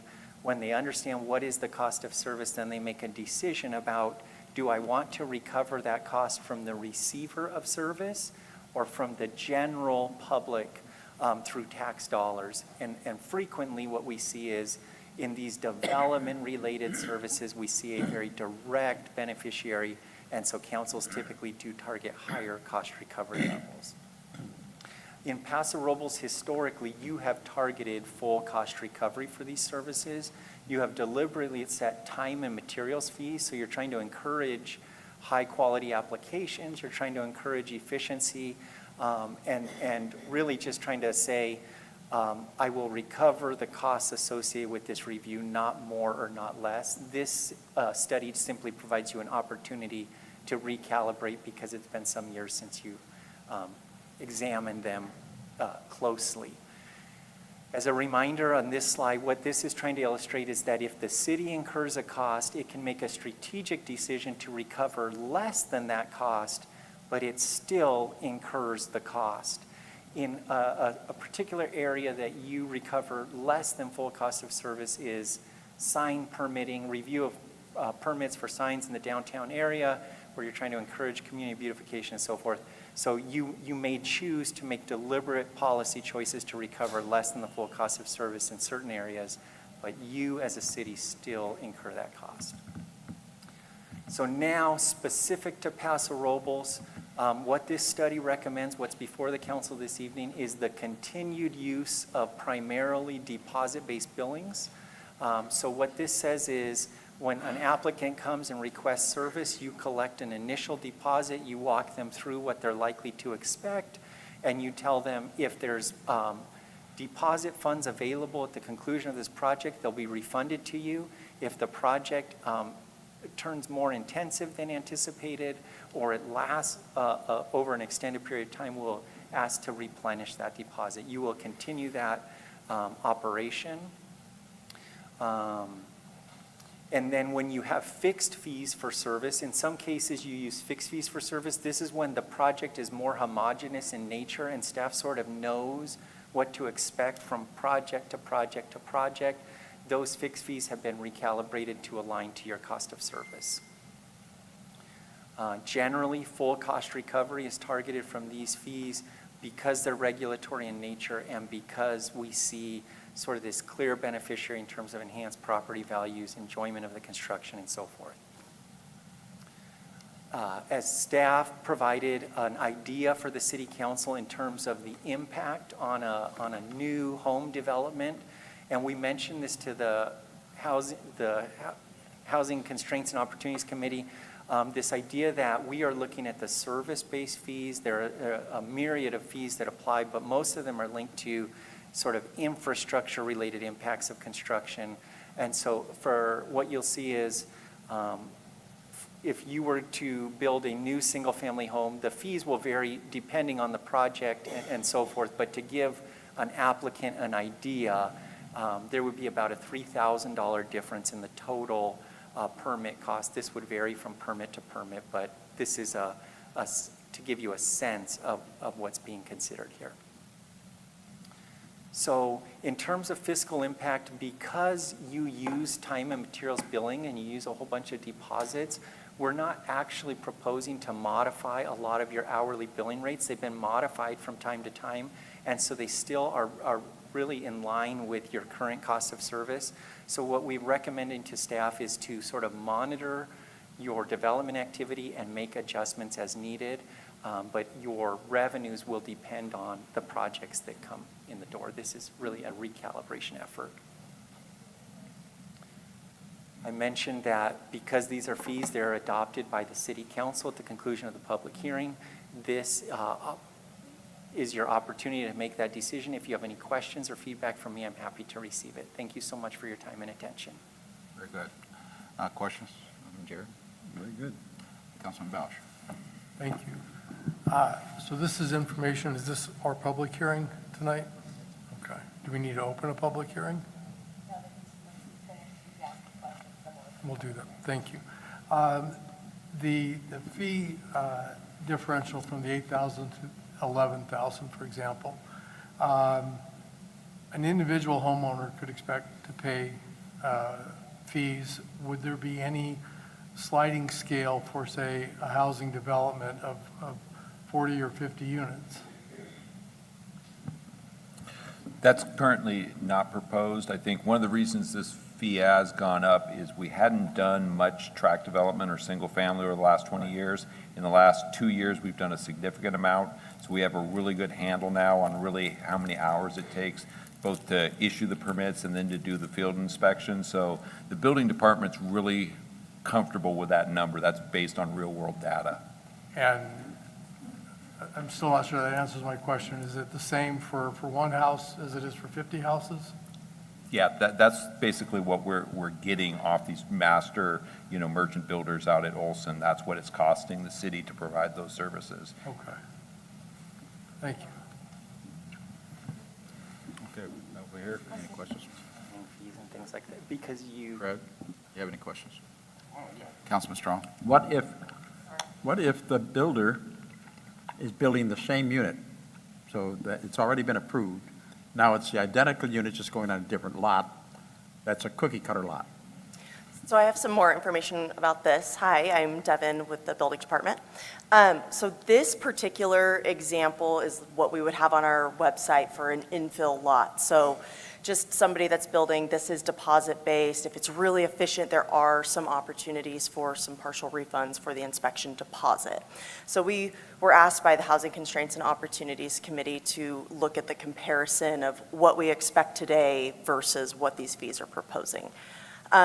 We do already have some fees in our fee schedule, and they will still be proposed that are for production housing. So essentially, we do a plan check on a single-family residence that's a stock plan, and then we know that they're a little bit more efficient with calling in inspections. We're looking at multiple houses at one time, so we have taken that into account where that is more of the flat fee. The fees are slightly lower than this, but really it is still all based off of cost recovery and what we've experienced with the tract so far. Thank you. Devin, a quick question. I had one for you too. With regard to, just for instance, the permit and plan review, I'm assuming that's for a residential single family, therefore it looks like 25% more is what's proposed. So what, there is the plan review aspect, and then there's the inspection aspect. That's where I was going. So is this, are all of our plan reviews sent out, or do we do them in-house still, or how is that? This is a little bit of a mixture. So this would be like the submittal fee. So we still have associated staff time. So we have administrative time that's throughout the life of a permit. So that's all the way from submittal all the way through the certificate of occupancy. So that might be plan check, any of that correspondence. So it's accounting for that staff time in addition to plan check. Throughout the project, essentially, is what you're saying. Mm-hmm. Yeah. Got it. Okay, thank you. Of course. Councilman Bausch. Devin, sorry. I waited for you to get all the way back. Sorry about that. So if the city, and I'm don't mean to speak for everybody, but I'm assuming that this is kind of a prevalent view. If we want to encourage workforce or affordable housing, and given the fact we saw on one of the slides that there is a delta that the city can choose to absorb, is there any mechanism or could the city council consider offering some kind of a sliding scale for workforce housing? Well, you already do that to a certain degree on tax credit projects, so I think at your last meeting, you waived the fees or deferred the fees for affordable projects. So you do have some policies on that. I guess the issue is, defining exactly what would be the qualifications for a deferral or a waiver or a subsidy, basically. So, correct me if I'm wrong, I'm hearing yes, but kind of on a case-by-case basis, the way it's handled now? I think it's something you have the discretion to do that, to subsidize certain classes of permits. I think the trick's going to be defining it so it's clear to everybody what it takes to qualify for that. Do we need additional studies for that? So I think it's really more of a case-by-case, and it depends on the project that comes Sure. forward. The other concern is that it can trigger prevailing wage for an entire project. So if a project's trying not to trigger prevailing wage and do it without certain subsidies. So I think what we find most effective is to have the fee set, and then as projects come in, we can look at it, and you can always, as a council, make an exception. And we do deferral agreements, and there are some other ways to structure those transactions so they're more beneficial to the applicant for if they're trying to leverage public funds, it gets them bonus dollars if we do it one way versus another. So I think in my experience across the state, we find the flexibility of just having a flat fee, regular fee, and then project-by-project analysis. Thank you for that. Thank you. Okay. All the questions then for council at this point. We'll open it up then to the public. Anyone wishing to have a question on this item? Hi, Linda George, 3126 Spring Street. So, yet again, I don't like to get into this, but, so you're talking about $11,000 for the work that the city does to plan and review and inspect for a single-family home. So my question is, because like right here, they're starting a 6 ADU. I mean, I live right here, Warren, and they're building right there. Okay, so 6 ADU buildings, are they considered a single-family home, and are they going to be subjected? So if Mr. Anguiano gets his way, he's going to have 6 ADUs on one property. And like I say, at Grover Beach City Council, just because you guys can doesn't mean you should be building all these tall buildings. So what's the estimate to him? So is it $11,000 for each ADU? And then does one each need to singly pass the inspection? My understanding on that project next to me, right here, Warren, is like 2 feet away. They're already working on it. So does that mean that he's going to have to pay that? I mean, I know I heard him outside the other day saying he bit off more than he can chew with the 6. So when do you guys come in and then at that aspect say, okay, well, maybe we can only do 4? So I'm more concerned about people building ADUs because there's a lot of legislation coming in again in housing. There was 1,800 bills that were submitted to the state legislature this year. A lot of housing bills, particularly in, eviction protections and things like that. So is this ADU considered a single-family dwelling unit? Anyone else? Do we have anyone online, Melissa? All right, we'll close the public hearing, bring it back to council for direction on this one. Yeah, go ahead, Warren. Yeah, I'll have Devin come up. ADUs are kind of tricky. She can explain how those fees work. Hello again. So as far as it comes from staff time, there are a lot of similar inspections, and so more simple projects, again, that have these inspection deposits are eligible for partial refunds. There are a lot of other fees that are associated with a single-family residence that would not be associated with an ADU. So there's certain triggers for the size and square footage for those. So we're talking about the development impact fees. If you build something that's 750 square feet or less, there are no development impact fees. So those are all things that we do present and let people know about. This particular example is just, again, for that infill single-family residence. And so we do also have ADU estimates online, but there's a lot less significant fees for the totals, water connection, wastewater connection, development impact fees. So but staff time in some of these projects, we aren't spending as much staff time, but we do have similar inspections, but there's that opportunity for refund. Mayor, if I may, just to clarify. Yeah, go ahead. Just real quick, I wanted to just add to Devin's point is that the state has preempted Yes. quite a bit of those fees from being collected or assessed for ADU type of projects. And so when we talk about fees being less for ADUs, a large portion of the reason why is because the state does not allow us as a city to collect those fees, nor can we sufficiently plan for ADUs in terms of infrastructure build-out and capacity additions to our sewer system and water system. We're essentially precluded from collecting fees that would then go to help grow and right-size the system for those types of units. Pro Tem Gregory. Yeah, so Devin, while I've got you up there, so it sounds like the project that Linda's describing, if there's 6 ADUs, they're not ADUs.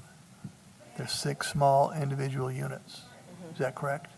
I feel like the ADU laws change all of the time, so I don't know specifically which project it is. And some projects portions are ADUs, some are multifamily, and our fee schedule does break down that once you are reaching more housing, we are looking at everything at the same time, which then is more efficient, less staff time, equaling less expensive. And it's the same way with inspections. We're typically inspecting multiple units at a time, which makes it a lot more efficient and less expensive as a total for the permits, and then again, that partial refund. Katie Bannister, you Yeah. want to add something? Come on up. Okay. Katie, just, Yeah. if you got a thought, let's hear it. You were making your way up. She's our ADU Where's gal. the explanation? I think the question was asked, can you put 6 ADUs on a lot? And the state law does continue to change. So in multifamily zones, you can have 1 ADU for every multifamily unit up to 8. So if there are 8 multifamily units on a lot, you can have 8 ADUs. I don't know the particulars of Ms. George's neighbor, but if there are 6 primary residences on the lot, 6 multifamily houses, they could indeed build 6 ADUs. Very good. Thank you, Katie. Okay, all the questions then from council? Okay, thank you, staff. We'll go ahead and then bring it back for discussion and/or action. Mayor Hammond, Pro Tem Gregory. I move we approve Resolution 26XXX, updating, establishing various user regulatory fees for various city regulatory activities, programs, and services set forth in a comprehensive fee schedule. Second. Okay, so we have a motion by Gregory, second by Beal. Discussion. Okay, we'll call for the question, Melissa. Councilmember Gregory? Aye. Councilmember Beal? Aye. Councilmember Bausch? Aye. Councilmember Strong? Aye. Mayor Hammond? Aye. Motion passes unanimously. Moving on, open public hearing for item 2, first reading, but title only, an ordinance of the Paso Robles Municipal Code to amend the Borky-specific plan and associate rezoning, and approval of the resolutions approving the mitigated negative declaration addendum of the general plan amendment. Darren Nash, you have that item for. Yes, Mr. Mayor, members of the council. My name is Darren Nash. I'm the city planner for the city. This is a project for the Allegretto Vineyard Resort. This is at 2700 Buena Vista Drive. So Buena Vista Drive is north of Highway 46 East, and the existing Allegretto is on Buena Vista on the south side of Dallins Drive. What we're looking at today is, looking up at the proposal here, the green shaded area is the existing Allegretto site. The cross-hatched area, or what's been called the bow tie piece, is being requested to include that project into the Allegretto Resort project. So that piece is owned by Cuesta College, was determined to be surplus, and the college is working with Ayers company to incorporate that into the Ayers property. So what we need to do, since the existing designations is public facilities, the current general plan designation, the current zoning designation, as well as the designations in the Borky specific plan, are public facilities for that cross-hatched red piece.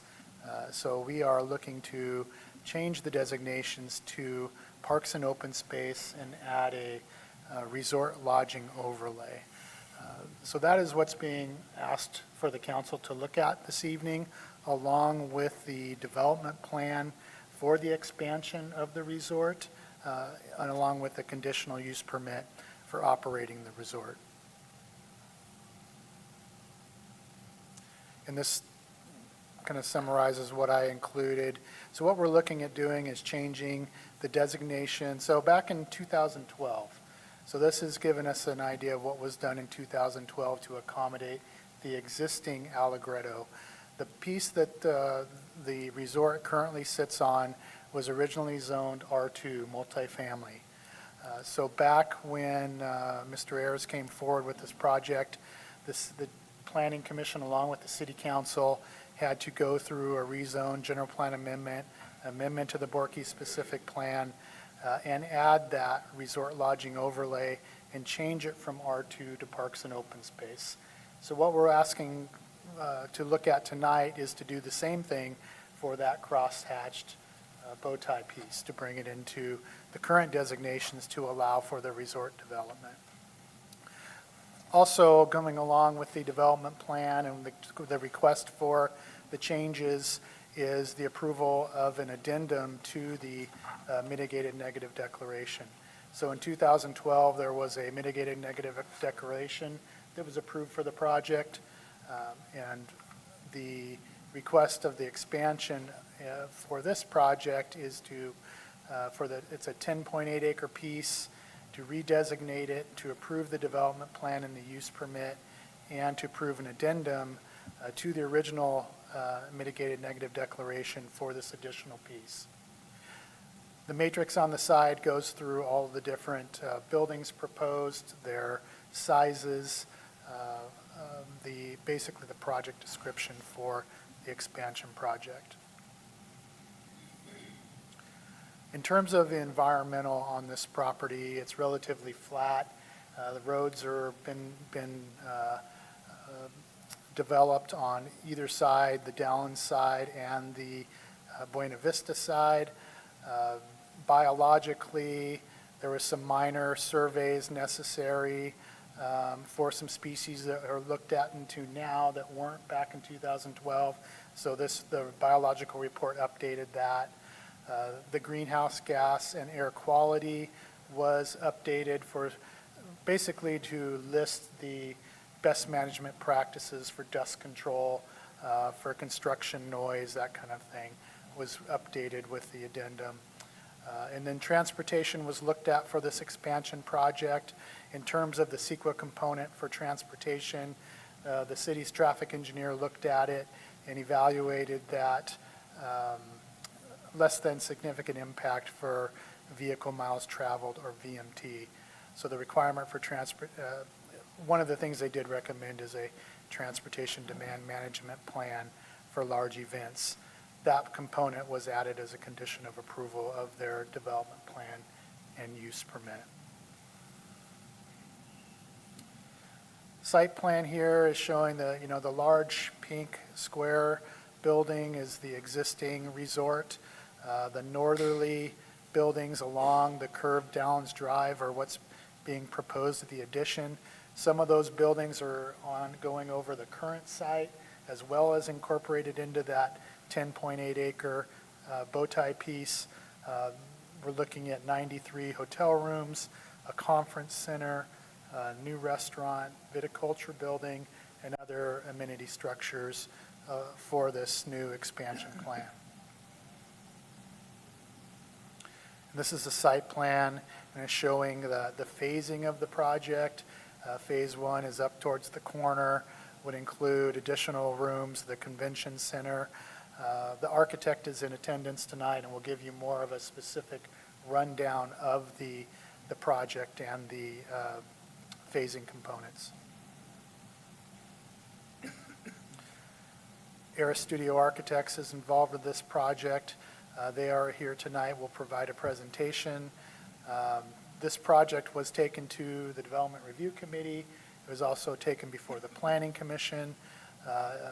Incorporations in terms of some colors and materials, some more details on the buildings. That front Dallins Drive was requested.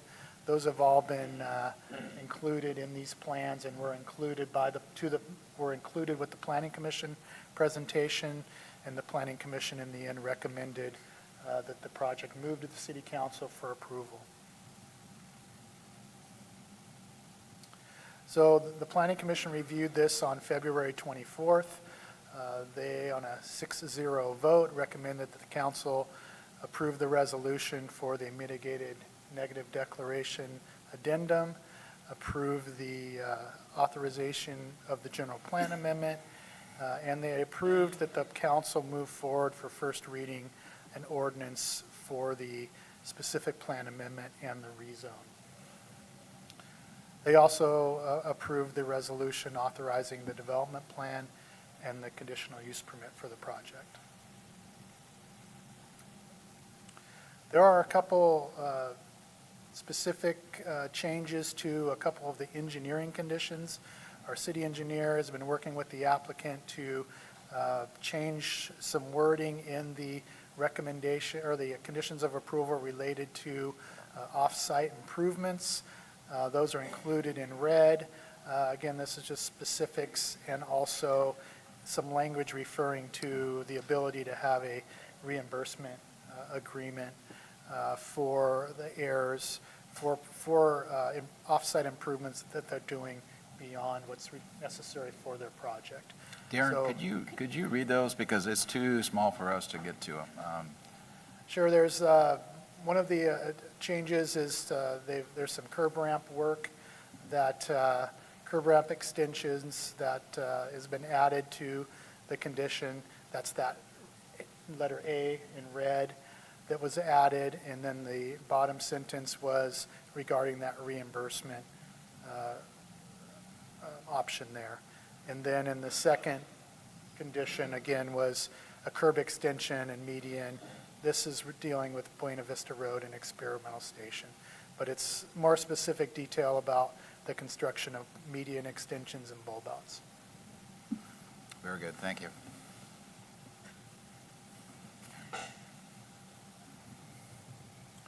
So what we're looking at tonight is for the city council to either, option 1 is take no action, or option 2, introduce for first reading, title and ordinance for the specific plan amendment and rezone, adopt the resolutions approving the mitigated negative declarations, general plan amendment, development plan, and conditional use permit. Or option 3 is amend resolutions and ordinance, or 4 is to provide alternative direction to staff. The recommendation is option 1, approving these 4 components with resolution D, including those changes to engineering conditions B6 and B7. So with that, I'd have any questions, but I do want to have you allow the applicant to provide a presentation that gets more specific into site planning, architecture, buildings, those kinds. Okay, why don't we quickly ask Darren if there's any questions, Pro Tem Gregory? Yeah, just real quick, Darren. So the actual general plan would convert the, however you describe that, northern piece into the public open space and with the overlay. So that would be resort and lodging overlay. That would change the designations that are currently public facilities. Right, right. Because it was a college. Got it. To parks and open space, which is consistent with the existing zoning of the resort. Okay. And then put a resort lodging overlay over that parks and open space zoning. And just in that one particular zone, or is it already existing on their existing piece? It's already existing on the existing. That was my question. Okay. Resort area. This would just be that crosshatch 10.8 Good. acres. Easy. Thank you. Real quick question, does the resort and lodging have to have parks and open space? I mean, is that one classification as a whole, or can we just have resorts only? We're dealing with the existing major property, a 40-acre piece, being zoned parks and open space, so we're making it consistent. Yeah. There are options for resort lodging zoning, but we want to be consistent with the existing 38 acres because it's combining into. Within the Borky specific plan? Right. Yeah, Right. got it. Okay. Councilman Bausch? I like the proposal. I mean, I speak, I think it's a great addition if council decides to move forward, but I have to ask a couple questions. Property is currently owned by Cuesta College.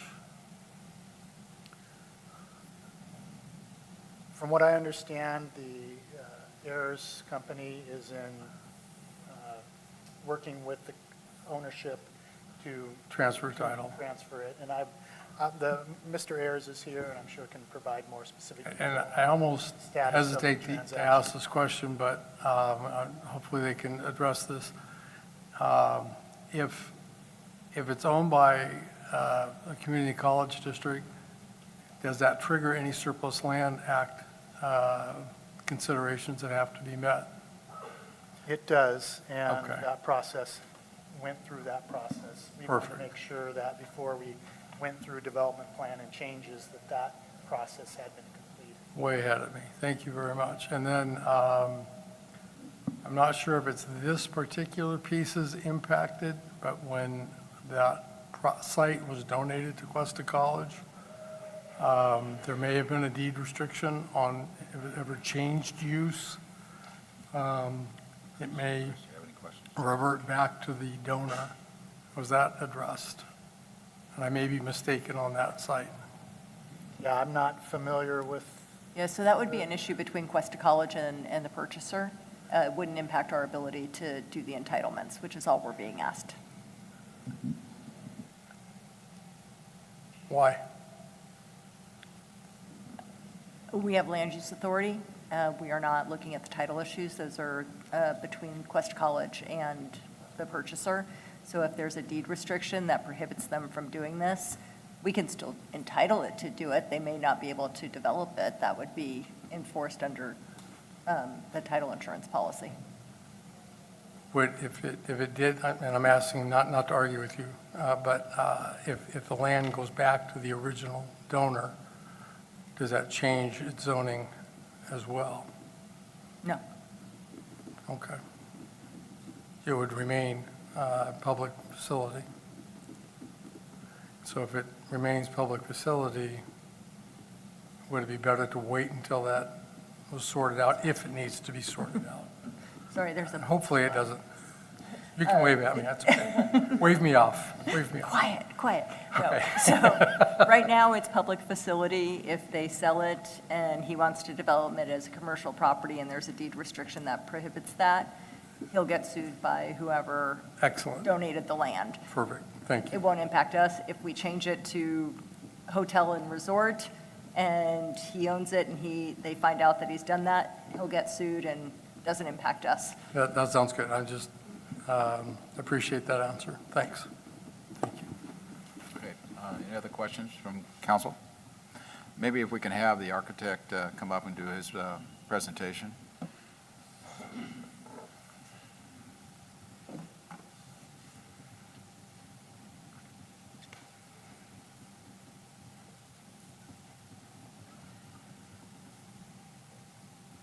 Welcome.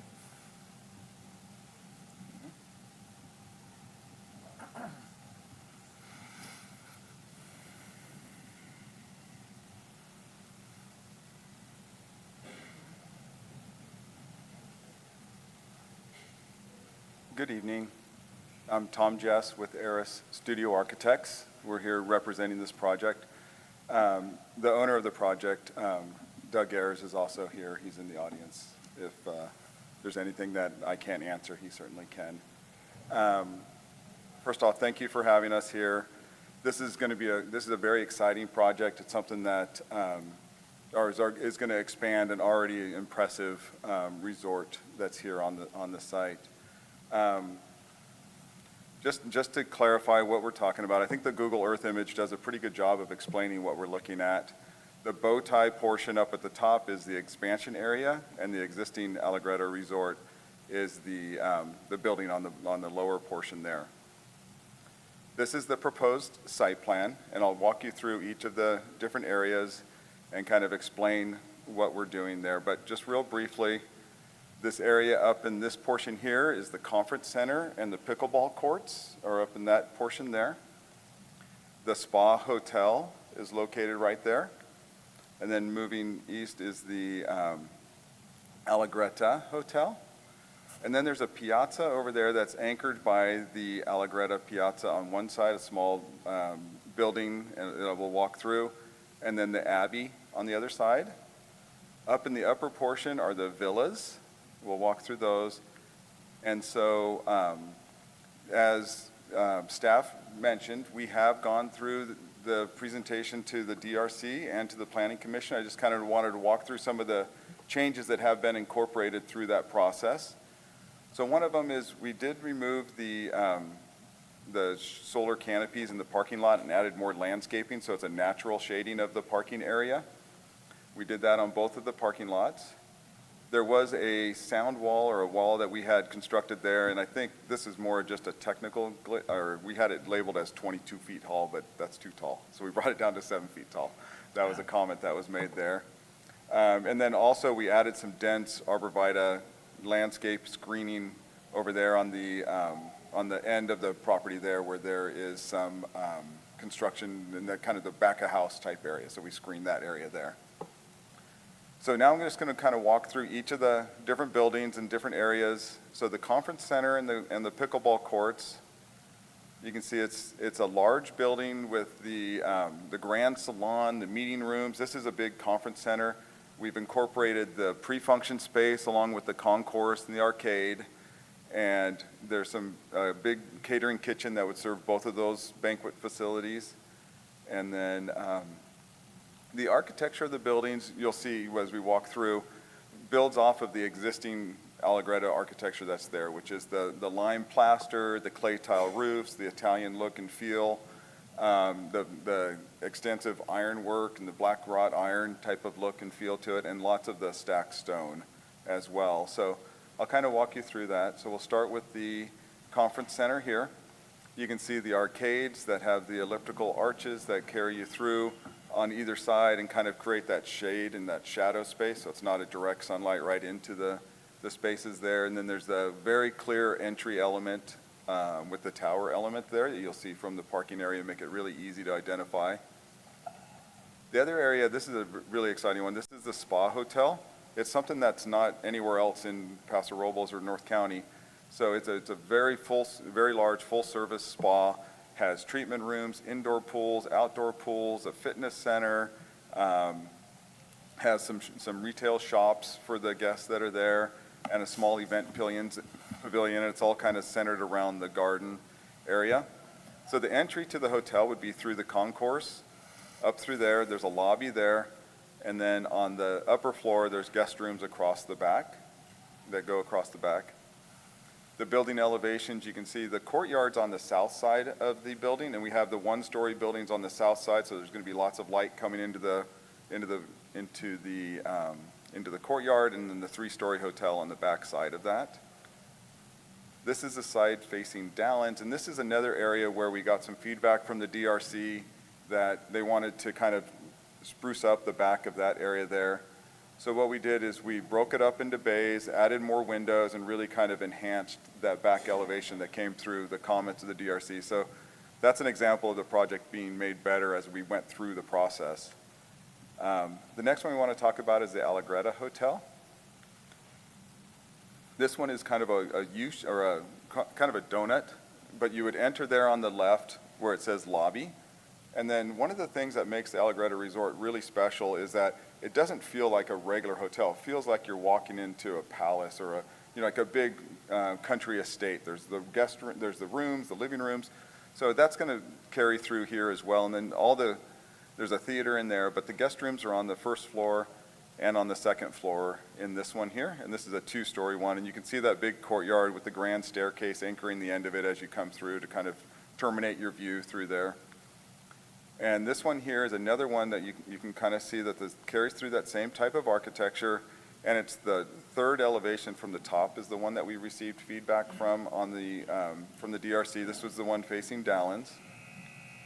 And you can see the same type of thing there. We wanted to dress that up, so we grouped windows together, put some different treatment on there, and added a logo on what was previously a blank wall that kind of ties into the logo on the other side as well. But you can see there's a ton of articulation, large patios. These are larger guest rooms than the rest of the areas, the rest of the hotels. And then just talk a little bit about this piazza that we're creating over here. So the Allegretto Piazza is an outdoor space between the Abbey and this little building here, which has the kitchen and a little bar area. So it's a shaded covered area there. And it kind of anchors one end of the piazza there. And then it carries that same type of architecture through there with the columns, the arches, the stones, the clay tile roofs, carries through. And then the Abbey is really a special place here. You can see it's a traditional Abbey layout and configuration. And then the architecture, it's a stone building with the stone recessed arches, the decorative rosette windows, and the clay tile roofs.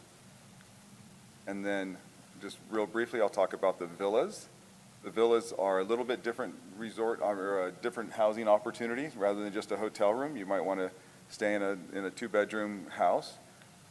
And so they're configured in a pinwheel fashion so that although they are conjoined, each of the 4 entrances feels really private because you're not like walking into a door next to someone else. It feels really nice and private. There's some outdoor space associated with each of these.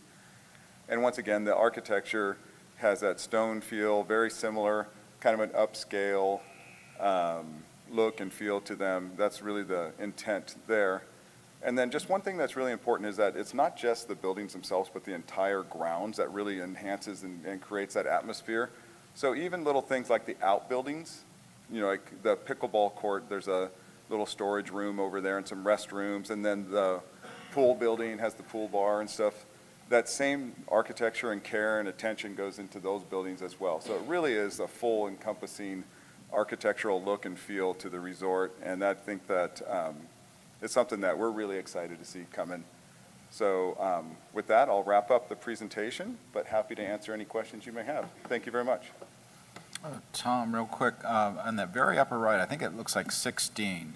That long vertical building right on the curve, upper right-hand corner.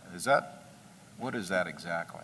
Well, it says it's a little bit to be determined exactly what that is, but it's a wine production facility because they do have the vineyards on here.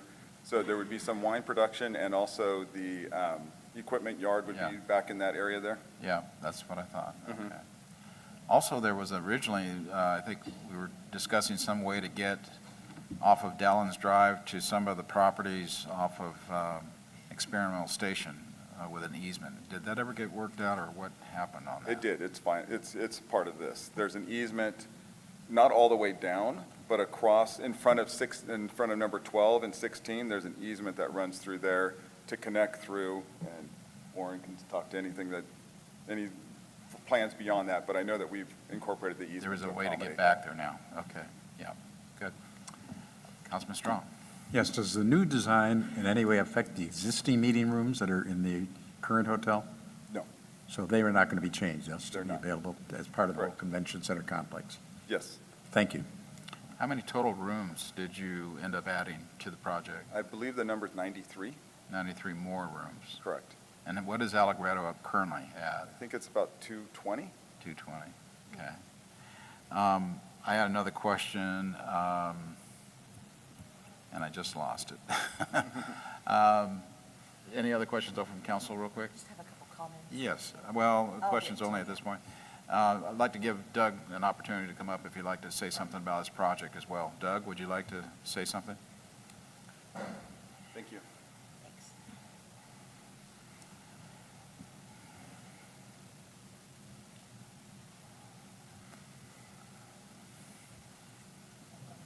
Welcome.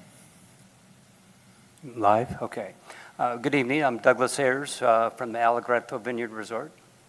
And if I'd like to say a few words about the staff and the help that they provided over the course of getting this done.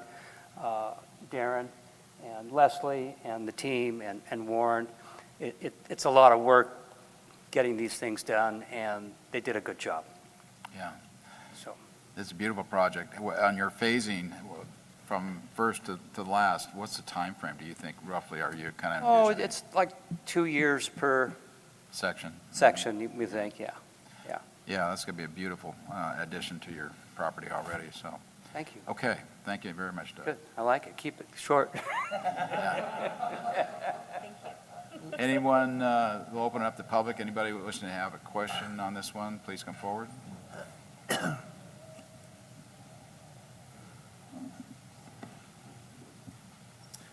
Hello, Council. Mayor Sawyer, 510 9th Street here in Paso. Not that many years ago, I was a student at Cuesta, and I distinctly remember, sometimes those parking lots would get really full, especially during peak hours of class. So I, back then, would park where the current parking lot is, run across Dallin Street, go to my class. About 90 minutes later, come back to my car, and Allegretto would leave these nice little cards under my windshield saying, "Oh, please don't park here. This is for guest parking only." So I guess what I would like to see, if this property that Allegretto is attaining is originally earmarked for Cuesta, if Allegretto would have a little bit more support for our students in this area pursuing higher education, be a little bit more chill about if those parking lots are full during peak class hours, that if students park over there, that they, are not being, not necessarily harassed, but, they just have a little bit more leniency or a little bit more understanding towards our local students. That's all. Great, thank you.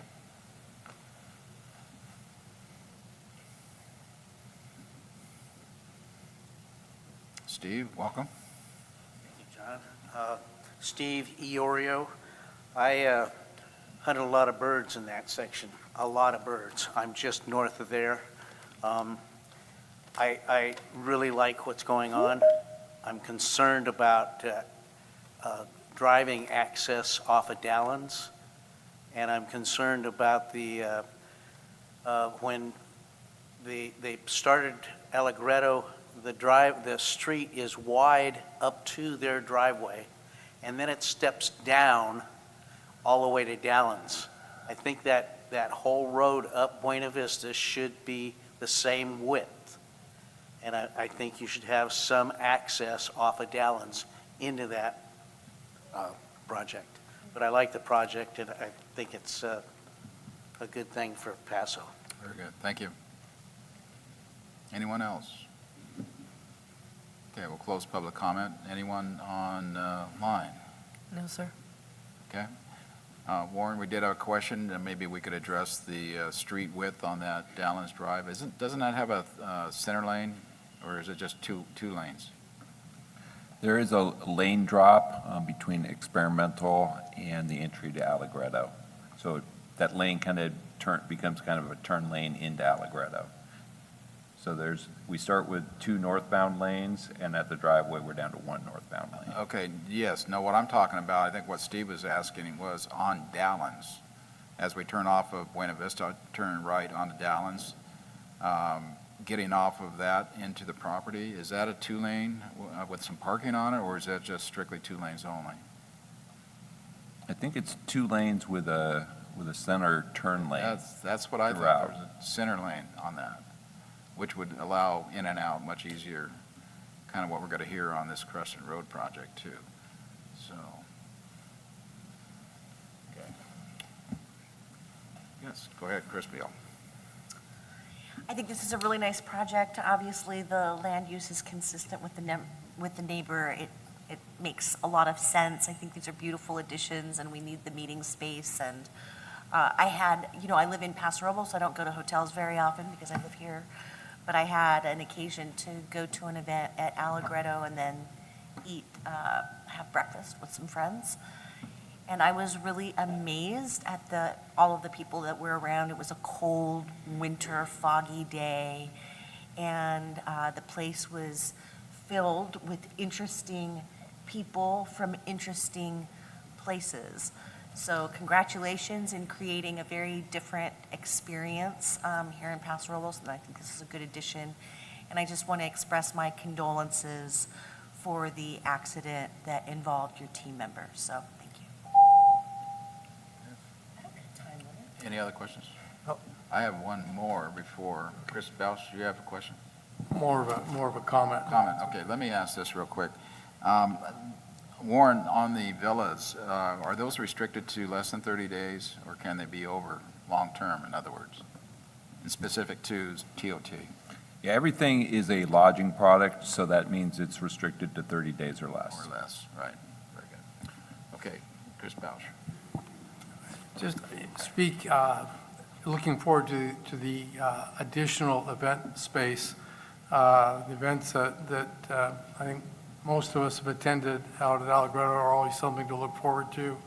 The food is always excellent. The staff is always welcoming. It's a beautiful place. I'm sure the future editions are going to mirror all of that. Paso Robles is known to be a great place to come to, but we do lack event space. So I think this addresses that, and I think it'll continue to make us a destination place, especially for smaller venues and smaller organizations that need a beautiful place to come. So look forward to this. Mayor Hammond? Yeah. I want to make a motion, but I'd like to start out by first saying thank you to Mr. Ayers for believing in Paso Robles. We believe in you, and you believe in us, and it's been a great partnership so far, and everything you're doing is exemplary out there as a facility and as your community of workers and staff, and everything you do is, I would say, artful. You're like even when you open your place and you're fixing the fountain upside down to look really good when we all came in for the ribbon cutting, you care so much about what you're doing, and you give your design and your ideas to the facility. So I want to thank you for that from Paso Robles, and it's a wonderful project, and I couldn't be happier than moving ahead and approving your project. So with that, I think we have to make 4 separate motions, I believe. Yes, sir. Elizabeth, yeah. approve Resolution 26XXXA, authorizing the addendum to the mitigated negative declaration and mitigation monitoring and reporting program. Second. Motion by Gregory, second by Beal. Discussion? Okay, we'll call for the question. Councilmember Gregory? Aye. Councilmember Beal? Aye. Councilmember Bausch? Aye. Councilmember Strong? Aye. Mayor Hammond? Aye. Motion passes unanimously. I move that we approve Resolution 26XXB, authorizing general plan amendment. Second. Okay, motion by Gregory, second by Beal. Discussion? We'll call for the question. Councilmember Gregory? Aye. Councilmember Beal? Aye. Councilmember Bausch? Aye. Councilmember Strong? Aye. Mayor Hammond? Aye. Motion passes unanimously.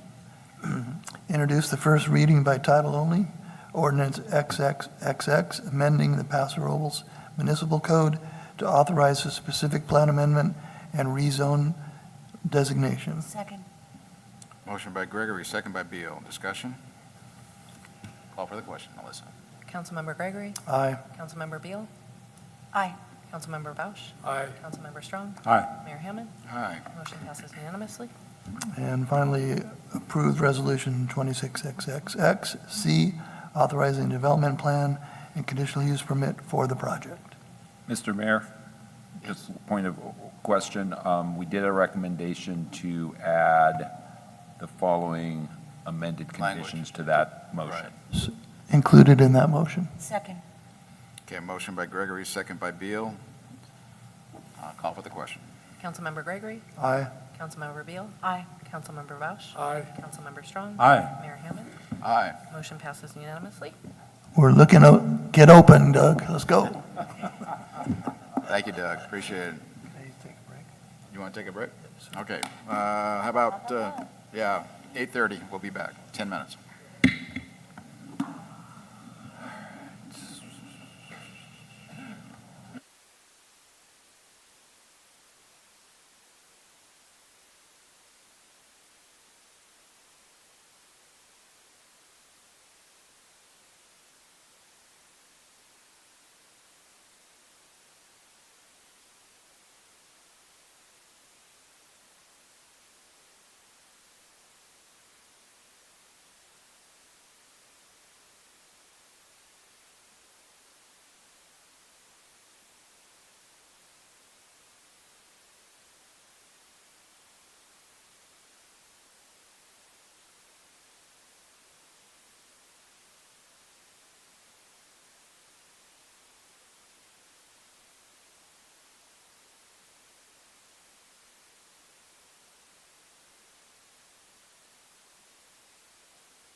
Okay, we'll bring it back, and then we are on public hearings. We'll open the public hearing for item 3, the approval of a development plan for 24-unit residential units, including an affordable housing density bonus, fence height modification, removal of 10 oak trees, and one lot track map to be tentative track map also. So Katie Bannister, you have that item for us.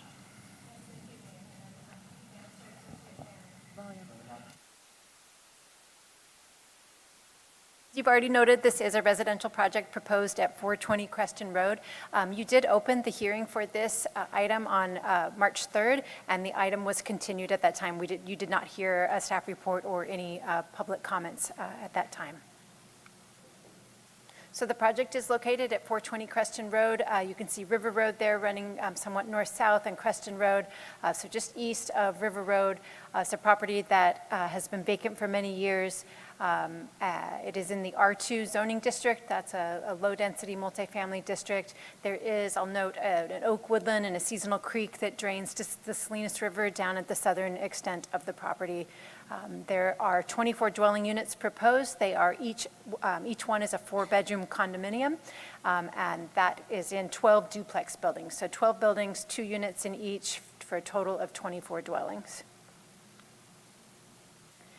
This project does include an affordable housing density bonus.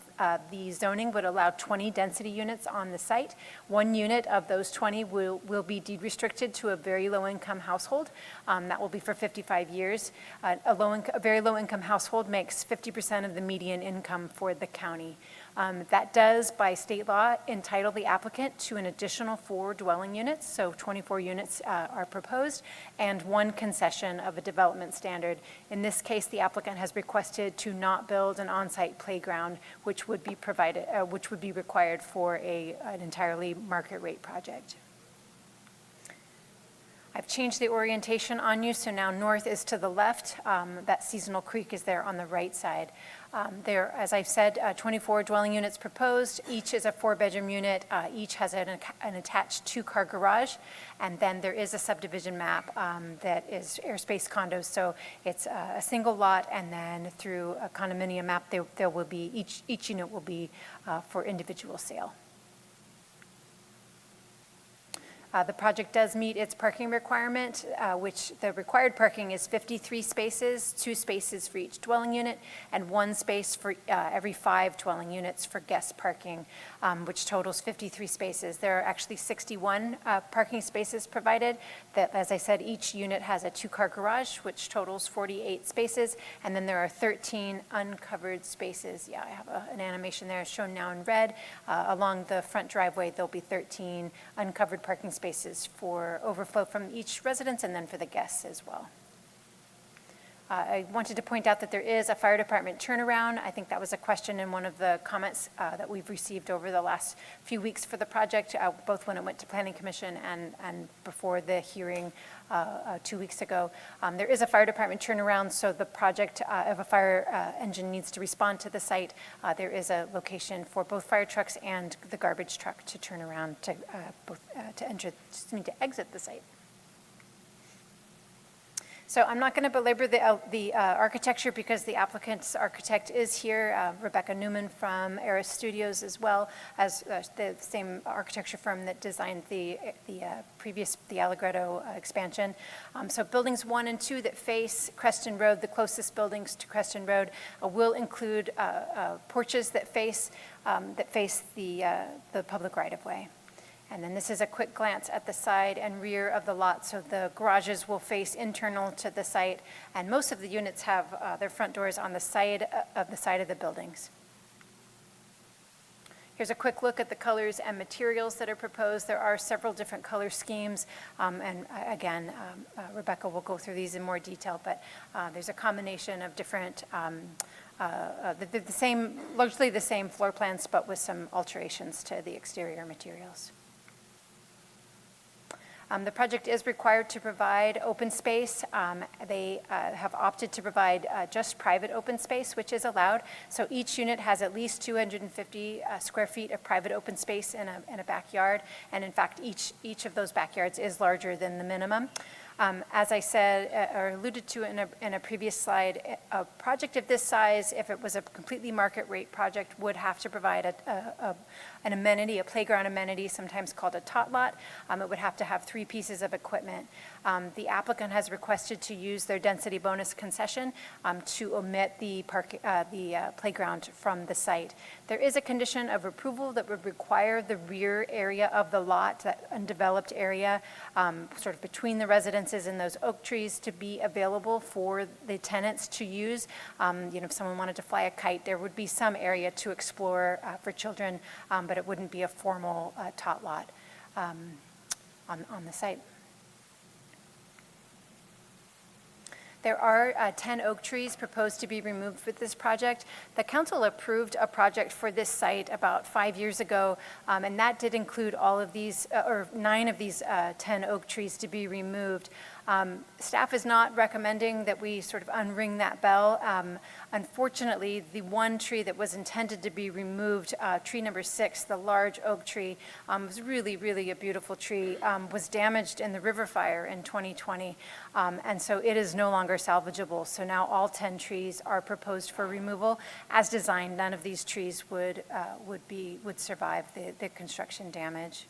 A quick look at all of these oak trees, and the oak trees are the reason that this project is here before the City Council. Typically, the Planning Commission could approve a project of this scope, but oak tree removals are the council's purview. So trees 1, 2, and 3 are along this, the front of the property. They're near the sidewalk and would be in the way of the future driveway. Trees number 4 and 5 are you can see tree 4 on the left has a fence growing in the middle of it, not the best for stability long-term, adjacent to multifamily housing. And then tree number 5 is in relatively poor condition, or in poor condition. It was near the building there. The image there on the right shows the structure that was burned in the river fire as well. And so neither the structure nor that tree are in good condition. Trees 7 through 10 are at the rear of the lot. They're all suffering drought stress, so none are in great condition, and the project was not designed to retain them. Finally, oak tree number 6, we went out to visit the site to see what this tree, because it had been such a beautiful tree back in 2020 when we processed that original entitlement. As we approached from the south, we saw a tree that looked really great, and we couldn't understand why it was being proposed for removal. But as we circled the tree, we discovered all of the fire damage, and you can see on the right the growth of branches along the trunk. It's just not a healthy tree, not stable for the future, and it's a real loss to see that tree go. The project does include quite a few oak tree mitigation trees planted throughout the site, and so there will be new oak trees planted on the property, both in the rear of the lot in that kind of open area, and also in the formal landscaping around the houses. Also in 2020, when the council reviewed the previous project, it was Development Plan 1905, the applicant with that project requested that the utilities along Creston Road not be required to be undergrounded. The City Council did waive that requirement and required installation of underground conduit, so that if there's a future neighborhood undergrounding project, this project would be ready to go, and the wires could be run within the pre-laid conduit. The draft resolution in front of you this evening continues that requirement, and so the resolution as drafted does not require undergrounding of utilities as required by the municipal code, but it does require the laying of that underground conduit. The city engineer has been talking with the applicant's engineer. There is, in condition number 54, some language that made the applicant uncomfortable regarding rough grading. This project is intended to be completed in one phase. Rough grading, when we do rough grading permits, it's usually for a really large phased project, and so the applicant and the city engineer have come to the agreement that the word rough should be I always struggle with the word striked, stricken. It should be removed from this condition of approval. So condition 54, staff is recommending the word rough be removed from the grading plan. So they would still have to have a grading plan approved by the city engineer, but not a rough grading plan. The project is exempt from environmental review as a Class 32 categorical exemption. This is a really classic example of where this exemption is appropriate. This is an infill site. We're getting housing where it should be right along the transit, right along our transit lines near downtown on an infill site. As always, the City Council has options. The first would be to approve the development plan, the site plan modification, the oak tree removal permit, and the tentative track map by adopting the draft resolution in the, that is presented in the agenda report. You could amend the draft resolution, modify and then adopt that draft resolution. You could refer the project back to the Planning Commission or to staff if you feel you need more information, or you could deny the project by adopting findings of denial.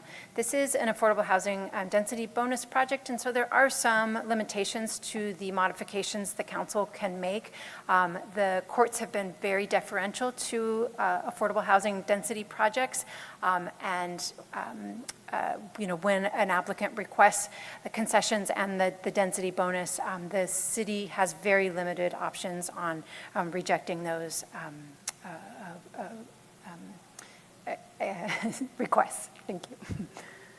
So staff is recommending, or I should say the Planning Commission is recommending that the City Council approve the project, and then staff is recommending that condition of approval 54 be amended to strike the word rough from the grading plan requirement, and that concludes staff's report. Thank you, Katie. Questions of staff first? Councilman Bausch. Katie, this helps fulfill affordable housing. It's good from that standpoint.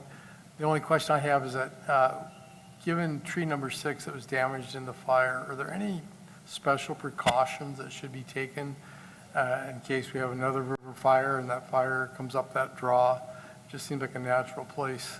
Does anything need to be done for that, or existing building codes suffice? Building codes, and then, obviously our fire department makes frequent efforts to mitigate fire within the Salinas River. But yes, the project will have to, the units will have to have fire sprinklers in them. They'll have to have fire-safe landscaping. Lots of built-in requirements for fire safety within the building and fire codes. Thank you. Any other questions over here? Yep. Pro Tem Gregory. Yeah, Katie, just a couple questions and clarifications. On the remediation for the oak trees, they're going to replant 29 oak trees. It doesn't say what kind of oak trees. So I'm rather keen on live oaks, and we've had other projects in front of us where we were able to say maybe half of them are that way. I read the landscape plan, they're going to irrigate them already. So that's something I guess we need to discuss with the applicant. Thank you. Anything? Chris Beal. Great, thank you. And just to make sure that the community understands, because this is falling into the affordable housing kind of umbrella, there are a lot of things that we don't have authority over. So even though there's a bunch of units with 4-bedroom units, we can't say, oh, can you do a playground? They are legally allowed to use one of those for the concessions, right? Unless there were a significant finding or some problem, right? That is my understanding. Of course, the city the city attorney is here to confirm. And it goes with the parking too. We can't say, oh, they're 4-bedroom units, we think there should be additional parking. They have met the threshold, and our job is done as the city, essentially, right? That's correct. So the state has said that residential projects have to be subjected to objective design standards, and we have an objective standard that they have to provide X number of parking spaces. They have done so and have actually, of their own accord, exceeded our minimum standard. Got it. And then I know that there was some conversation about kind of the traffic study. I know they have staff here. We wait until, we would defer that to another speaker, do you think? I want to make sure that everybody's clear on what's going on with the site distance issue. You bet. So the city engineer is certainly available, and I believe the applicant's traffic engineer is also available online to talk to us this evening. Great. Okay.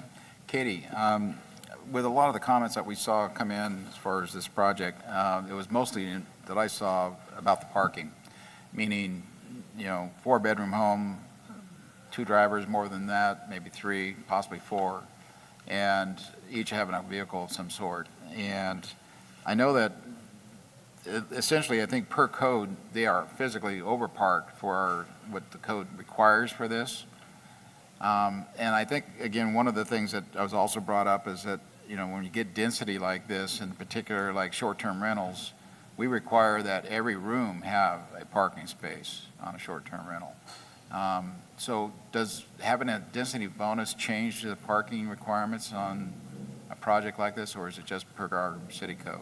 So the parking, the applicant did not request a parking exception, so the parking that is required for this project is the standard required for any market rate or affordable project of this size and scope.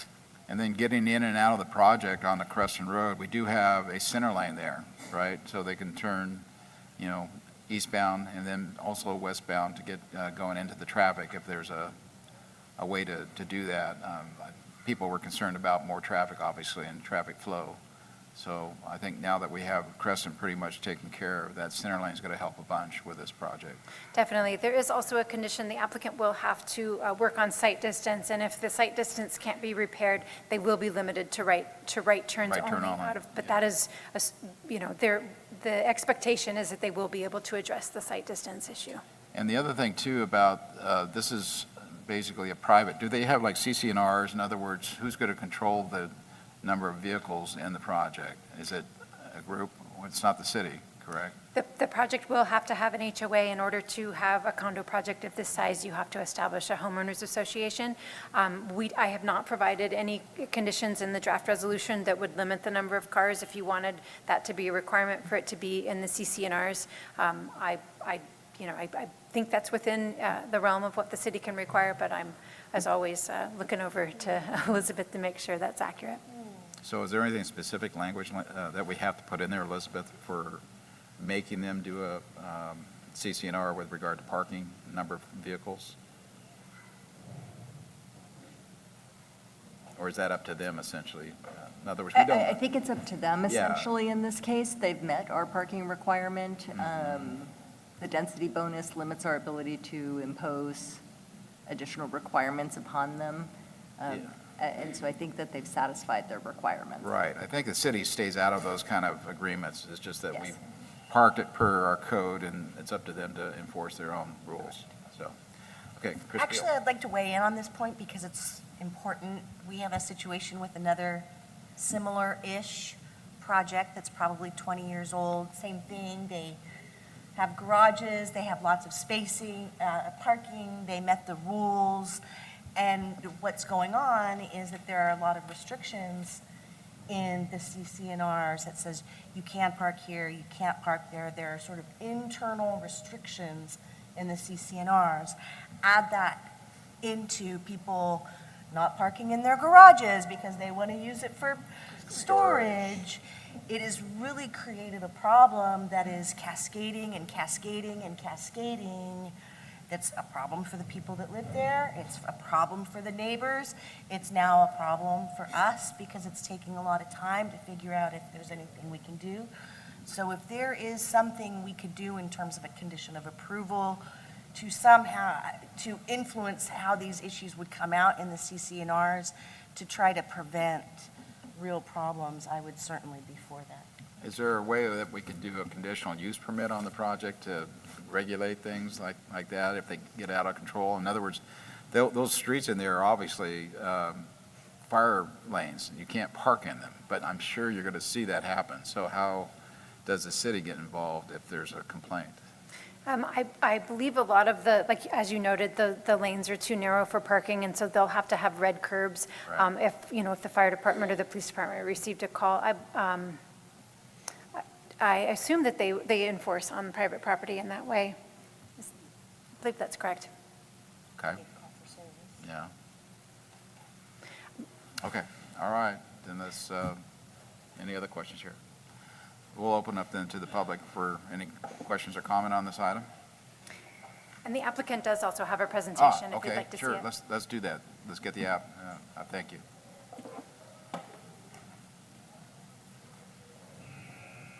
Welcome. All right. Can everybody hear me? Yes. Good evening, Mayor Heyman and council members. My name is Rebecca Newman. I'm with Eris Studio Architects, and we're very excited to be here tonight. We've been working with Katie and the rest of the staff for over a year to bring this project to you here today, and have had a lot of really great conversations with the city, DRC members, Planning Commission, and I think we've made a lot of really great improvements to the project. And Katie has done such a great presentation that a lot of what I'm going to share today is things that you've already heard. So let me go on to the next slide. So we are proposing 24 two-story townhomes. Now, it came up in Planning Commission, so I want to just add here that when I say townhomes, it's sort of the architectural model. These are two-story duplexes. They are for-sale condos. Each townhome is approximately 2,000 square feet, 4 bedrooms and 2.5 baths. Each has an attached 2-car garage, and there is surface guest parking and spacious private yards. Katie did mention it, but I just want to reiterate here that while the minimum for the private open space was 250 square feet or maybe a little bit more, we are providing very large backyards, much larger than that. We are also providing pedestrian-facing architecture facing Creston Road, and this was something that we worked closely with staff and DRC on.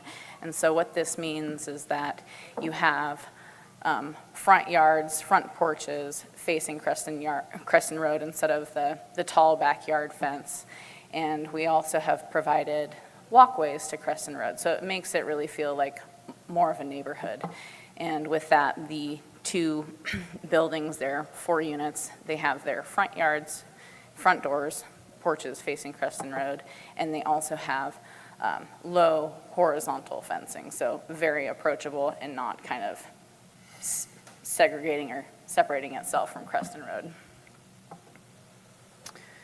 This is your typical floor plan. There's 2 different floor plans, but they're very similar. The only difference being that on the 2nd floor, depending on the orientation of the building, the master bedrooms would be over the garage versus in the floor plan you see here, they're over the living space. But 2-car garage, open living room concept. There are also, each building type has 2 different elevation styles. They use the same materials, which would be, we have a horizontal siding and a board and batten siding. And the next slide, I'll get into more of the materials that we're going to be using. But we are using a farmhouse and craftsman style architecture. We have recessed windows with decorative trim, large eaves, decorative corbels, variety of materials, and we have added some additional articulation for the street-facing elevations, and that was a comment from DRC. The materials, very clean, crisp. Again, we've got our white siding, black trim, and then along the bases, we've got options for a brick or more of a kind of rough cut stone. And so within this complex, each building is going to be different. As Katie mentioned, we are proposing the removal of 10 existing oak trees the majority of which are in poor, very poor condition. The red circles are the same ones as the green circles that she showed, and we are proposing the replacement of those trees with 29 replacement oak trees, and we are happy to substitute in the live oaks. And that concludes my presentation. And yeah, happy to answer any questions. Thank you, Rebecca. Questions of the designer? Councilman Beal. I have a couple. So are you planning on having an, thank you. I actually think this is a really interesting project. There are a few things going on with it. But are you planning on having an HOA with Yes. this? Mhm. Got it. And these units are market rate for sale except for the deed restricted unit? That's correct. And do you, I'm curious, how long do you think it's going to take to construct, roughly? Like, Well, we won't quote you on it. Sure, thank you. We will be going through the plan check process with the city, which could take about a year, and then maybe a year or two for construction. Mhm. And are you anticipating, in terms of the buyers, that they'd be owner-occupant buyers, or that they'd be investor buyers, or what's your kind of view for this? I would anticipate that they would be owner-occupied. Okay, thank you. Yeah. Any others? Yeah, Councilman Bausch, Rebecca? Hang on one more. Councilman Bausch? Sorry. So noticing that the 29 replacement oak trees, a lot of them are spread out very close to the homes. Are we worried about future growth and sidewalk destabilization? So that is a very good question. One of the requirements when we were working through, this is a conceptual landscape plan, but one of the requirements was that we did disperse them throughout the site so that, these homes would have oak trees in the backyard. But yes, we are very concerned. We would want to place them such that it didn't provide any problems with the structure or the infrastructure, things like that. And so during the plan review process, the locations would become more finely tuned so that they didn't have any implications. And then just last observation, some of the oak trees are like in the parking area. And so we're going to use permeable concrete. How are we going to address root zone issues for oak trees? Sure. Again, this is preliminary, and so I think that for a parking area, we would probably not select an oak tree. And in terms of the permeable pavers, we are proposing the underground water chambers, and so the infiltration is taken care of there. I don't think we need to have any pervious paving, but that would be something that would be fleshed out in construction. I think I'm more worried about the oak trees and the root zone. Yeah. Thank you. Pro Tem Gregory. Easy question. Okay. So I actually really like the way you guys have done the oak trees along the back side of the units, because that'll create a really nice oak view from the residences. So I think that's why I'm encouraging some kind of a matrix of oak trees, especially live oaks, so especially in fire areas. Thank you. Thank you. Okay, thank you, Rebecca. Thank you very much. Okay, we'll open up the public. Anybody wishing to address this item? Anyone online, Melissa? No, sir. Okay, we'll bring it back then to council for direction and/or action. You want to make? Comments? Sure. I'll make a motion. Are you ready? I think this is a really interesting project. It's got 4-bedroom condos. That's very different than things that we have, in terms, it diversifies our inventory of housing. I think it's potentially a good product for families or even young professionals, right, that have different needs and maybe could get into home ownership. I am particularly interested in making sure that our local potential buyers have access to this and that they don't get, kind of scooped up by investors. I don't know what authority the city has in this, but I know in the Planning Commission, that was sort of a question that was asked, whether these were going to be owner-occupied or investor, and if there was anything the city could do. I just think it's a really important conversation overall as we're talking about, are we building the kind of housing that our community needs? And does our community have access to the housing, or is it getting scooped up by people, investors that are going to be running it and things like that? So again, I don't know what our authority is, but I think it's a big question we should be looking at. But this is a nice project. It's close to downtown. It is close to transit.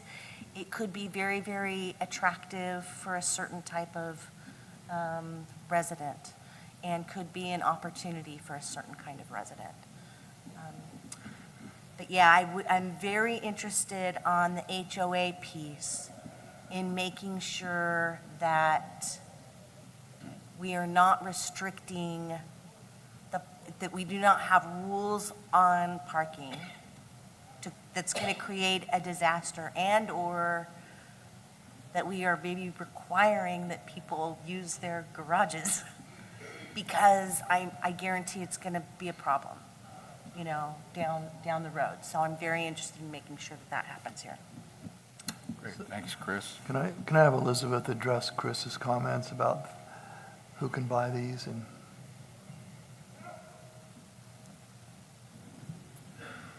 So it's a private development. We don't really have the ability to control whether or not it's purchased by an owner occupant or an investor occupant, So it's a market rate except for the one unit? except for the one unit. Yep. No, good, okay. Okay, any other discussions, comments? I'm ready to Pro go. Tem Gregory. Did you want to say something, Chris? Well, I think there are other, you're a lawyer. I certainly don't want to do anything that's going to get us into any legal issue.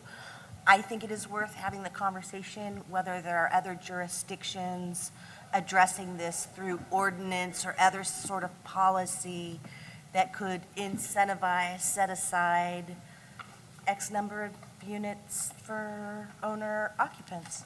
I mean, I don't know if that's possible, but I think it's fair to ask the question. If I could, I can probably agree with city attorney that I think placing any sort of restriction on this process, this project, but in terms of larger policy discussions, again, I would look to this body as we start to develop our goals and our objectives, and if one of those things that we want to look at and spend staff time on is housing policy, that is certainly something we can look at. We've reestablished the HCOC. We've got some different tools to be able to do that, but I would want to hear from the body that that's a priority as we look to figure out where staff's going to be spending their time for the next couple of years. Excellent, and I think that's great clarification. I wasn't suggesting that we'd impose that on this project. I don't think we can do that, but at a higher level for the city to be asking these questions. Thank you. Pro Tem Gregory. Yes, I'd like to make a motion that we approve Resolution 2XXX, approving the development plan 24-07, site modification 25-09, oak tree removal permit 25-04, and tentative track map 3254, based on the findings and the subject to conditions of approval, and the finding the project exempt environmental review as a Class 32 categorical exemption from infill development, and have the item on approval, the condition on approval 54, be amended to be struck out. Oh, How's that, Katie? yeah, rough grading. You like the Rough grading, rough grading. Motion by Gregory, second by Strong. Second. So if you want to answer that question, Chris, go ahead. Yeah, discussion. Well, the applicant said they're going to have an HOA. What's that? The applicant indicated they're having an HOA. I think they have to. Yeah, they said they were going to do an HOA. So. Is there anything we can include here to address the parking issue in terms, everybody's shaking their head, but I don't think any, it's a done deal. Like to address that, or we can just say, okay, you can have this. Well, they met our code, that's the thing. That's about all we can do. Yeah, Elizabeth, so they've met our code for parking requirements. Yes. You can certainly encourage them to have some language in their HOA documents regarding parking issues. I don't know exactly what that verbiage would be, but imposing a condition that they put specific things in their HOA documents related to parking when they have met our parking requirements would be challenging. I just bring it up because we're in the middle of a situation at another location, and if there's anything we can do to avoid what's happening there, I think it would make sense to try to do that. So noted. So bottom line, Elizabeth, we have no exposure as a city if they end up having problems with parking. No, it's really becomes a market-driven issue for them. If I'm looking to purchase a home and I see that there's See that. nowhere for me to park, that would influence my decision in acquiring a home. Now, once everybody's in, if they're ignoring their own parking rules, they, in theory, I would assume would have internal enforcement measures in their HOA documents. But that's an internal It's up to them. management issue for them. Very good. Okay, that's what I thought. Chris, did you? Okay, Chris Bausch. So just as a way of moving forward, we have a motion on the table. To move it along, I would concur with Councilmember Beal that, housing be brought forward at some point in the future as a discussion. I think that's an appropriate move, but we need to move beyond that. It's not appropriate to make that change here tonight. Okay. Motion by Gregory, second by Strong. We had some discussion. Anything further from the council? Okay, we'll go ahead and ask the question then, Elizabeth. Councilmember Gregory? Aye. Councilmember Strong? Aye. Councilmember Beal? Aye. Councilmember Bausch? Aye. Mayor Hammond? Aye. Motion passes unanimously. Very good. Thank you. We'll close the public hearing now and go on to discussion items. First one up, approval of resolution and introduction of first reading by title only, an ordinance authorizing the amendment of the CalPERS contract by reducing this cost-sharing agreement with the unrepresented confidential and professional management employees. Shannon, you have that item for us? Yes.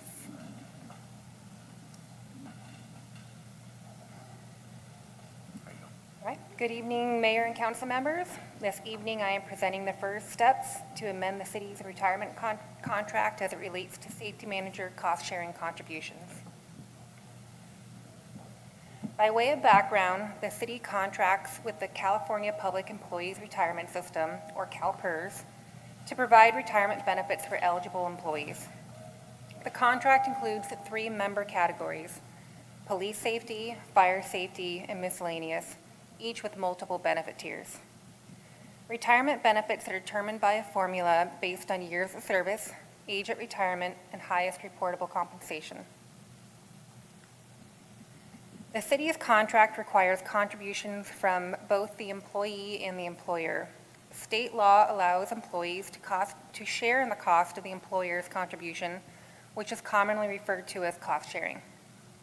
Currently, Tier 1 and Tier 2 safety managers cost share an additional 10%. Those in the Pepper tier cost share an additional 6%. These additional contributions directly reduce take-home pay and have increasingly been identified as a factor affecting recruitment and retention of public safety management positions. In response, on December 16, 2025, Council approved a wage and benefit summary for management employees that includes a phased reduction in cost sharing for safety managers of 3% in 2026 and an additional 2% in 2027. Once fully implemented, these changes will align safety manager contributions with those of the Police Officers Association and strengthen the city's competitiveness among peer agencies. Changes to the city's CalPERS contract must follow a specific statutory process. The first steps are approval of a resolution of intention and introduction and first reading of the ordinance, which are both before you tonight. A secret ballot election of affected employees is then conducted as required by state law. The second reading and adoption of the ordinance will occur on April 21st. If approved, the amendment becomes effective 30 days later, with a 3% reduction taking effect on May 24th. A second amendment following the same process will be brought forward later this year to implement the additional 2% reduction for 2027. This concludes my presentation. I would be happy to answer any questions you may have. Thank you, Shannon. Questions? Councilman Bausch. Just point of clarification, and who's voting in the secret election? It would be the affected members, so basically all of our police and fire safety managers. Any others? Okay, thank you. We'll go ahead and open up the public. Anybody wishing to ask a question of this item, please come forward. Seeing none, anyone online? I do have a caller online. I don't have a name for them yet, but I can put them live.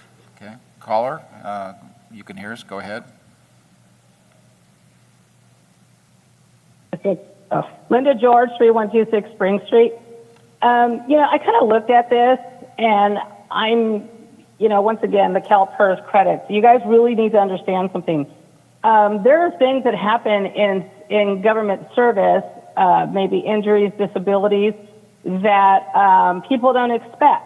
Okay, I didn't expect to retire disabled at the age of 48, but it happened.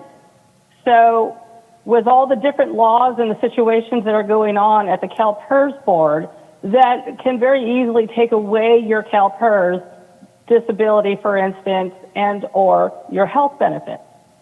So I have been a government worker my entire life since the age of 18, 1985, 6 months out of high school. I didn't keep that job for 30 years with the state because I was getting paid high dollars. Okay, I kept that job because I knew I was on tier 1, and when anything happened to me at a young age or as it had. So my point being is I get the mentality of wanting the pay now to make salaries competitive, but there's not that much benefit that comes into any kind of public service.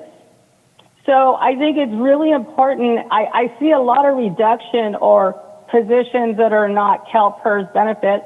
I can't get into the nuts and bolts of your guys' SEIU local. I know what 1000 does. I know what we did. But I would really urge you guys to consider thinking about the future and not just right now. The retirement system is a mess. CalPERS lost billions of dollars a few years back. They will do anything to keep you guys from having your retirement, especially disability. So I really urge, I don't know the benefit of having a right now salary at this percentage as opposed to having it when, especially safety officers, they're really dogged on by CalPERS. They'll do anything to take their pension away. I've learned that by studying it, especially disability. It is what it is for, directly for public safety officers. So I just don't understand, again, why the right now money matters more in these contracts. And obviously this is going to have to go for ratification. I think I saw that. So if they don't vote on it, or you guys ratifying this through the union, that kind of stuff, just please be very wary, city manager and attorney, about taking away the benefit of being a public servant and being overworked and underpaid. Thank you. Thank you. Anyone else? No, sir. Okay, we'll close public comment, bring it back to council. Question, Shannon, this was also in our negotiations approved by council, and it's also in our budget, I believe, isn't it, that we have this accounted for? Correct. Yeah, so we really, there's no real change a whole lot. We've already figured on it, but, okay. Mayor Hammond? Pro Tem Gregory. I move to approve Resolution 26XXX and introduce the first reading by title only ordinance XXXX, giving notice of the city's intention to approve an amendment to the contract between the City of Paso Robles and the Board of Administration and of the California Public Employees Retirement System for the management, police, and fire safety member categories. Second. Okay, motion by Gregory, second by Bausch. Discussion on the item? Okay, Melissa, we'll call for the question. Councilmember Gregory? Aye. Councilmember Bausch? Aye. Councilmember Beal? Aye. Councilmember Strong? Aye. Mayor Hammond? Aye. Motion passes unanimously. Great, thank you. That concludes our discussion items. Moving on then now to the city manager report. Mr. Huat. Yes, thank you, Mayor. Just a couple items for you this evening. The first, earlier this week, Mayor Pro Tem Gregory and I sat down with a member of Governor Newsom's office, happens to be the External Affairs Manager covering our region. The first time, I think, in my 4 years here, that we were able to have someone come in.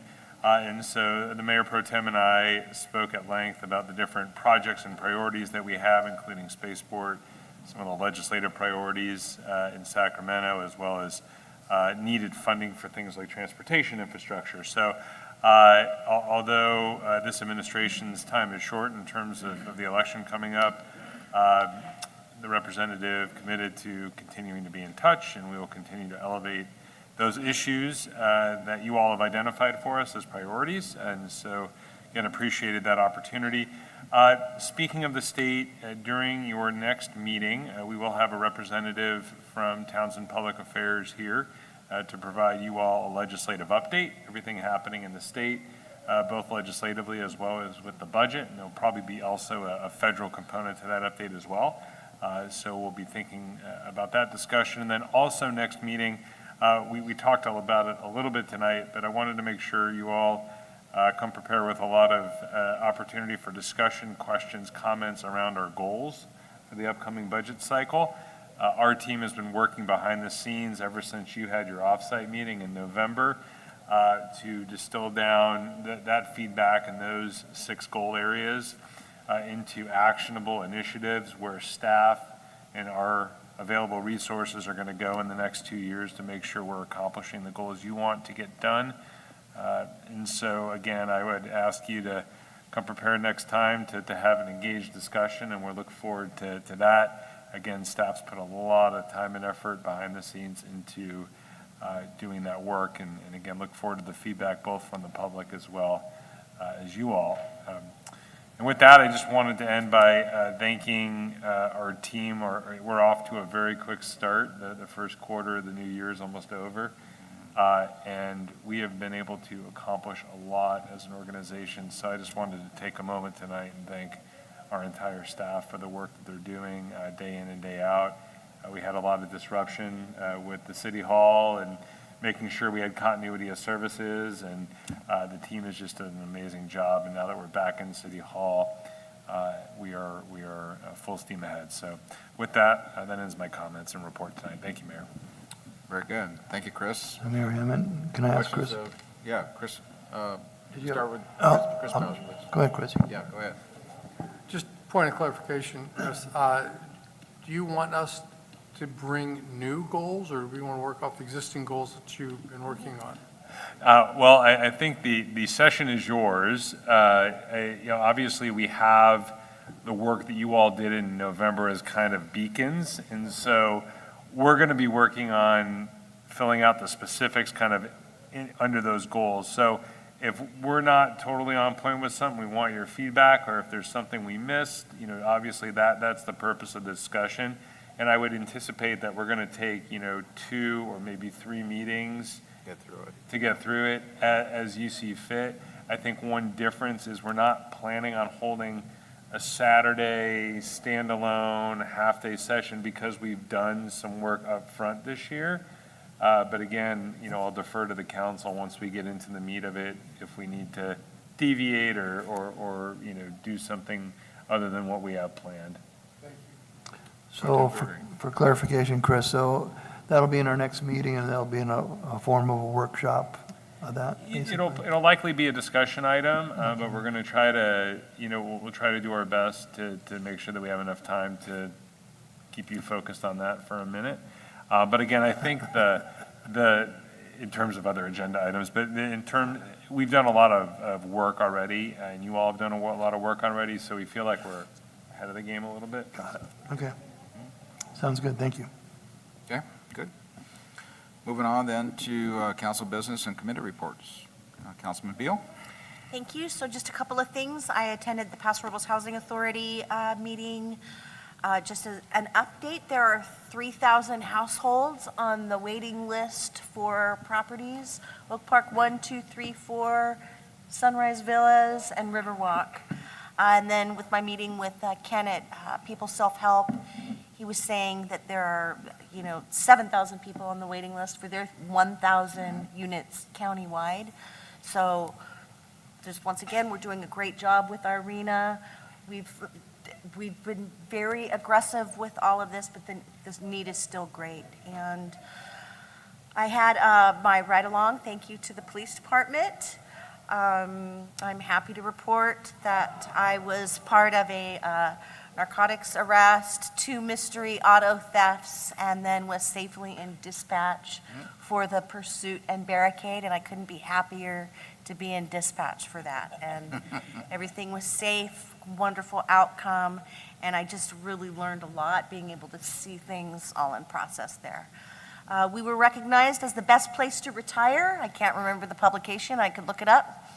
And I have to say, I would really like for there to be an article that says, what a great place to raise a family, what a great place to grow up, what a great place to, start learning your career.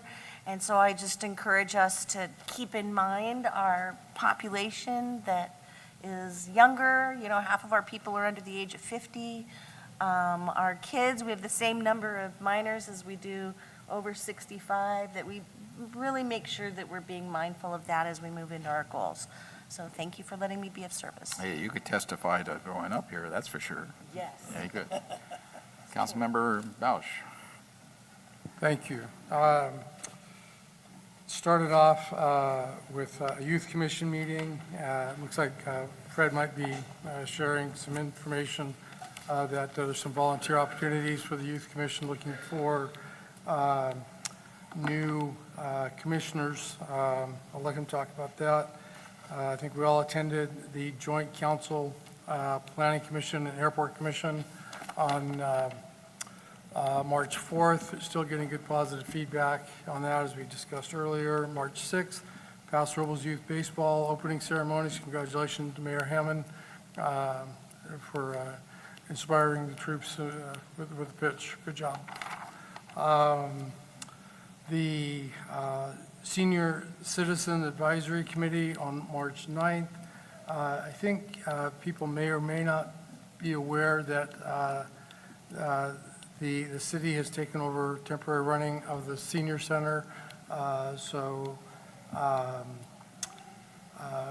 welcome Mickey and Elaine running the facility for us under the tutelage of Teeter. Wish them all much success. They are in need of a teacher of a phone class. If anybody wants to volunteer on how to use your iPhone or your Android, they're looking to talk to you.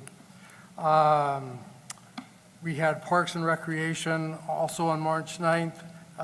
Congratulations to Sunrise Rotary. They're going to be placing a peace pole in the Uptown Park.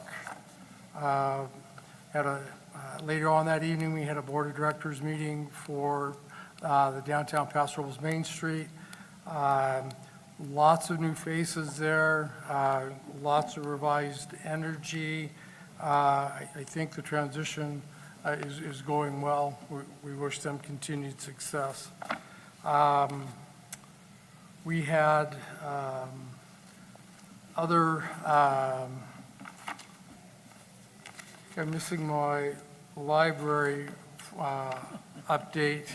We had a library board of trustees. They too are going to be looking for trustees to step up and serve on their advisory board if someone's interested in that. I don't think anybody mentioned arts and culture. If anybody's going to talk about that, in April, we'll have applications to apply for our new arts and culture board. So that's another volunteer opportunity. And then attended a jazz party at the Pioneer Museum fundraiser. That was an awful lot of fun, so thanks very much for all their effort. I couldn't make that one. Yeah, that's good. It was fun. Fred? I'm not going to repeat everything that's been said already. I did attend many of those things with these people, and some I didn't. They covered for me. But as you know, I'm out of town a lot. However, on the Youth Commission, I think we've all wondered how do we get all these applicants? we spend more time interviewing for the Youth Commission than probably all the other ones combined, because there's so many applicants. Now I'm going to show you why. One of their members of the current Youth Commission actually designed and created and personally put together this entire flyer. And this is already up around the schools, and it's being outreach all the way down to Mission and at Tequesta. And one of our current members, that real tall one in the picture there, actually created this. And we then printed it at Parks and Rec. But beautiful job, very talented people, and I wanted to give credit to them and to him specifically for his outstanding work. I've done publishing, and I've done ads. This is great work. This is professional. Okay, then going on, the only other thing that I'd cover is, as you all know, I'm now the president of the Pacific Surfliner Railroad, which is our passenger railroad from San Diego to San Luis Obispo with bus service up to here. And at my first meeting as the new chair, we did approve the budget for an additional trip San Diego to San Luis Obispo with a bus up to here, arriving midday instead of early morning or late afternoon. So that'll be very much appreciated. And that will begin May 5th. So look for about a May 5th beginning for a new service that'll be coming up here right around midday, and we'll have then be returning down to San Diego so that people can get to San Diego about 9:30 at night, still have time to get a hotel room, spend the night, be ready for the next morning, if that's what they desire to do. So, or come back up here and arrive midday, which is a good time to arrive. Good. Okay? And that's pretty much my report right now, but I'm looking forward to the new train service, too. Well done, Fred. Thank you. Go Tim Gerger. Yeah. So I do have to admit, it was the first time I've ever met with a state official here in our office, Chris, so that was a first for me. But it's been a little longer for me, like 20 years. But it was nice to have him here. Regardless, he looked like he was trying hard, and I complimented his hat, and we went back a ways and where we came from, so it was all good. The joint meeting with the City Council, Planning Commission, and Airport Commission was really nice and beneficial. The outcome of it was wonderful. Thank you, Mr. Britton. Mark's not here right now, but the airport continues and the spaceport continues to become a very special item, and I'm really looking forward to that whole process. I also got to spend the time at the senior center also, and that's moving along nicely as we look for another outfit to run it for us. In the meantime, our staff's doing great. Thank you for the smooth transition, Chris. And I gotta say it, oh my goodness, did you see the new swimming pool complex at the high school? Amazing. And can't thank our community enough for everything everybody did, including our school board and our superintendent, for building a pool complex that fits our size and our budget. And I have to say it was pretty amazing, and looking forward to many years of competition for all of our kids in our community. And I'm not going to compete, I refuse. But anyway, it's great to see it. And I got grandbabies that are swimming at 7 and 11 already, so it's very exciting. And I hope we're able to work that out with the school district to do a public, private, or whatever combination of people using the pool, so we can schedule the heck out of it, because it's a great facility, and it's a Murtha pool, which is a really good pool. So, and thanks to staff, and that's it for me today. Thank you. Okay. I too, I've heard a lot, of course, from our joint spaceport group. Chair Britton was there, of course, and Planet Commission along with us. We put out a statement after that, and we got some really good headlines. And again, it's good that we're getting that response from the whole Central Coast. And we actually got mentioned recently when we were down there in UCSB. We were down there with Paul Sloan and David Malowitz, Assistant City Manager, last Thursday for the REACH conference. probably 300 people there at least, and they mentioned us that we are moving forward with our spaceport. We're kind of like the third leg on the stool with Vandenberg and Mojave, and then, of course, Paso Robles would be a spaceport horizontally launched. So that's getting some good traction. We did meet, especially after that conference, with President Jeff Armstrong from Cal Poly.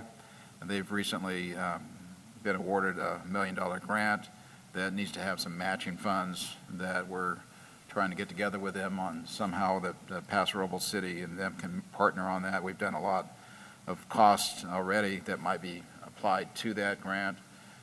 So we're working and staff is getting together on that. Also attended the pool opening, a little bit late, but that was quite amazing. That complex is just fantastic. I put a lot of miles in those pools like that, and to see that new evolution of pools is amazing, and what can be done with the electronics and the timing and all that. It's just really fantastic. Also, of course, I put the first pitch into the ground, opening day, but I did a do-over, right? I got a do-over, and the next one went right into the med, and so that was okay with me. So that was fun to see all those little kids. 537. Yeah, 537 is what they have registered this year. IWMA, that was just normal business with integrated waste management. And we also went to the Elks Scouting Awards that was held in Tascadero's Elks Lodge this year. Both Boy Scouts and Girl Scouts being awarded from the bottom all the way up to the top, Eagle Scout ranks. Very, very impressive. And that's all I had for my doings. Upcoming events. Next week we have Development Review Committee, March 23rd at 4 p.m. Paso Robles Plan Commission meets here on the 24th at 6:30. Again, Development Review Committee on the 30th, 4 p.m. The Paso Robles Youth Commission Advisory Committee meeting April 1st at 5 p.m. Again, Development Review Committee, April 6th, 4 p.m. And then our next city council meeting is going to be here in the North Room, April 7th at 6 p.m. And as far as adjournment, I think, we ought to probably recognize all the Irish because this is St. Patrick's Day. So if we can adjourn in the name of any Irishmen around, let's do it. I'll second. Okay. Second, we're all in favor? Aye. Aye. We stand adjourned. Yeah, that was fun. Excellent. Got the honorary Irish. Yeah. One of the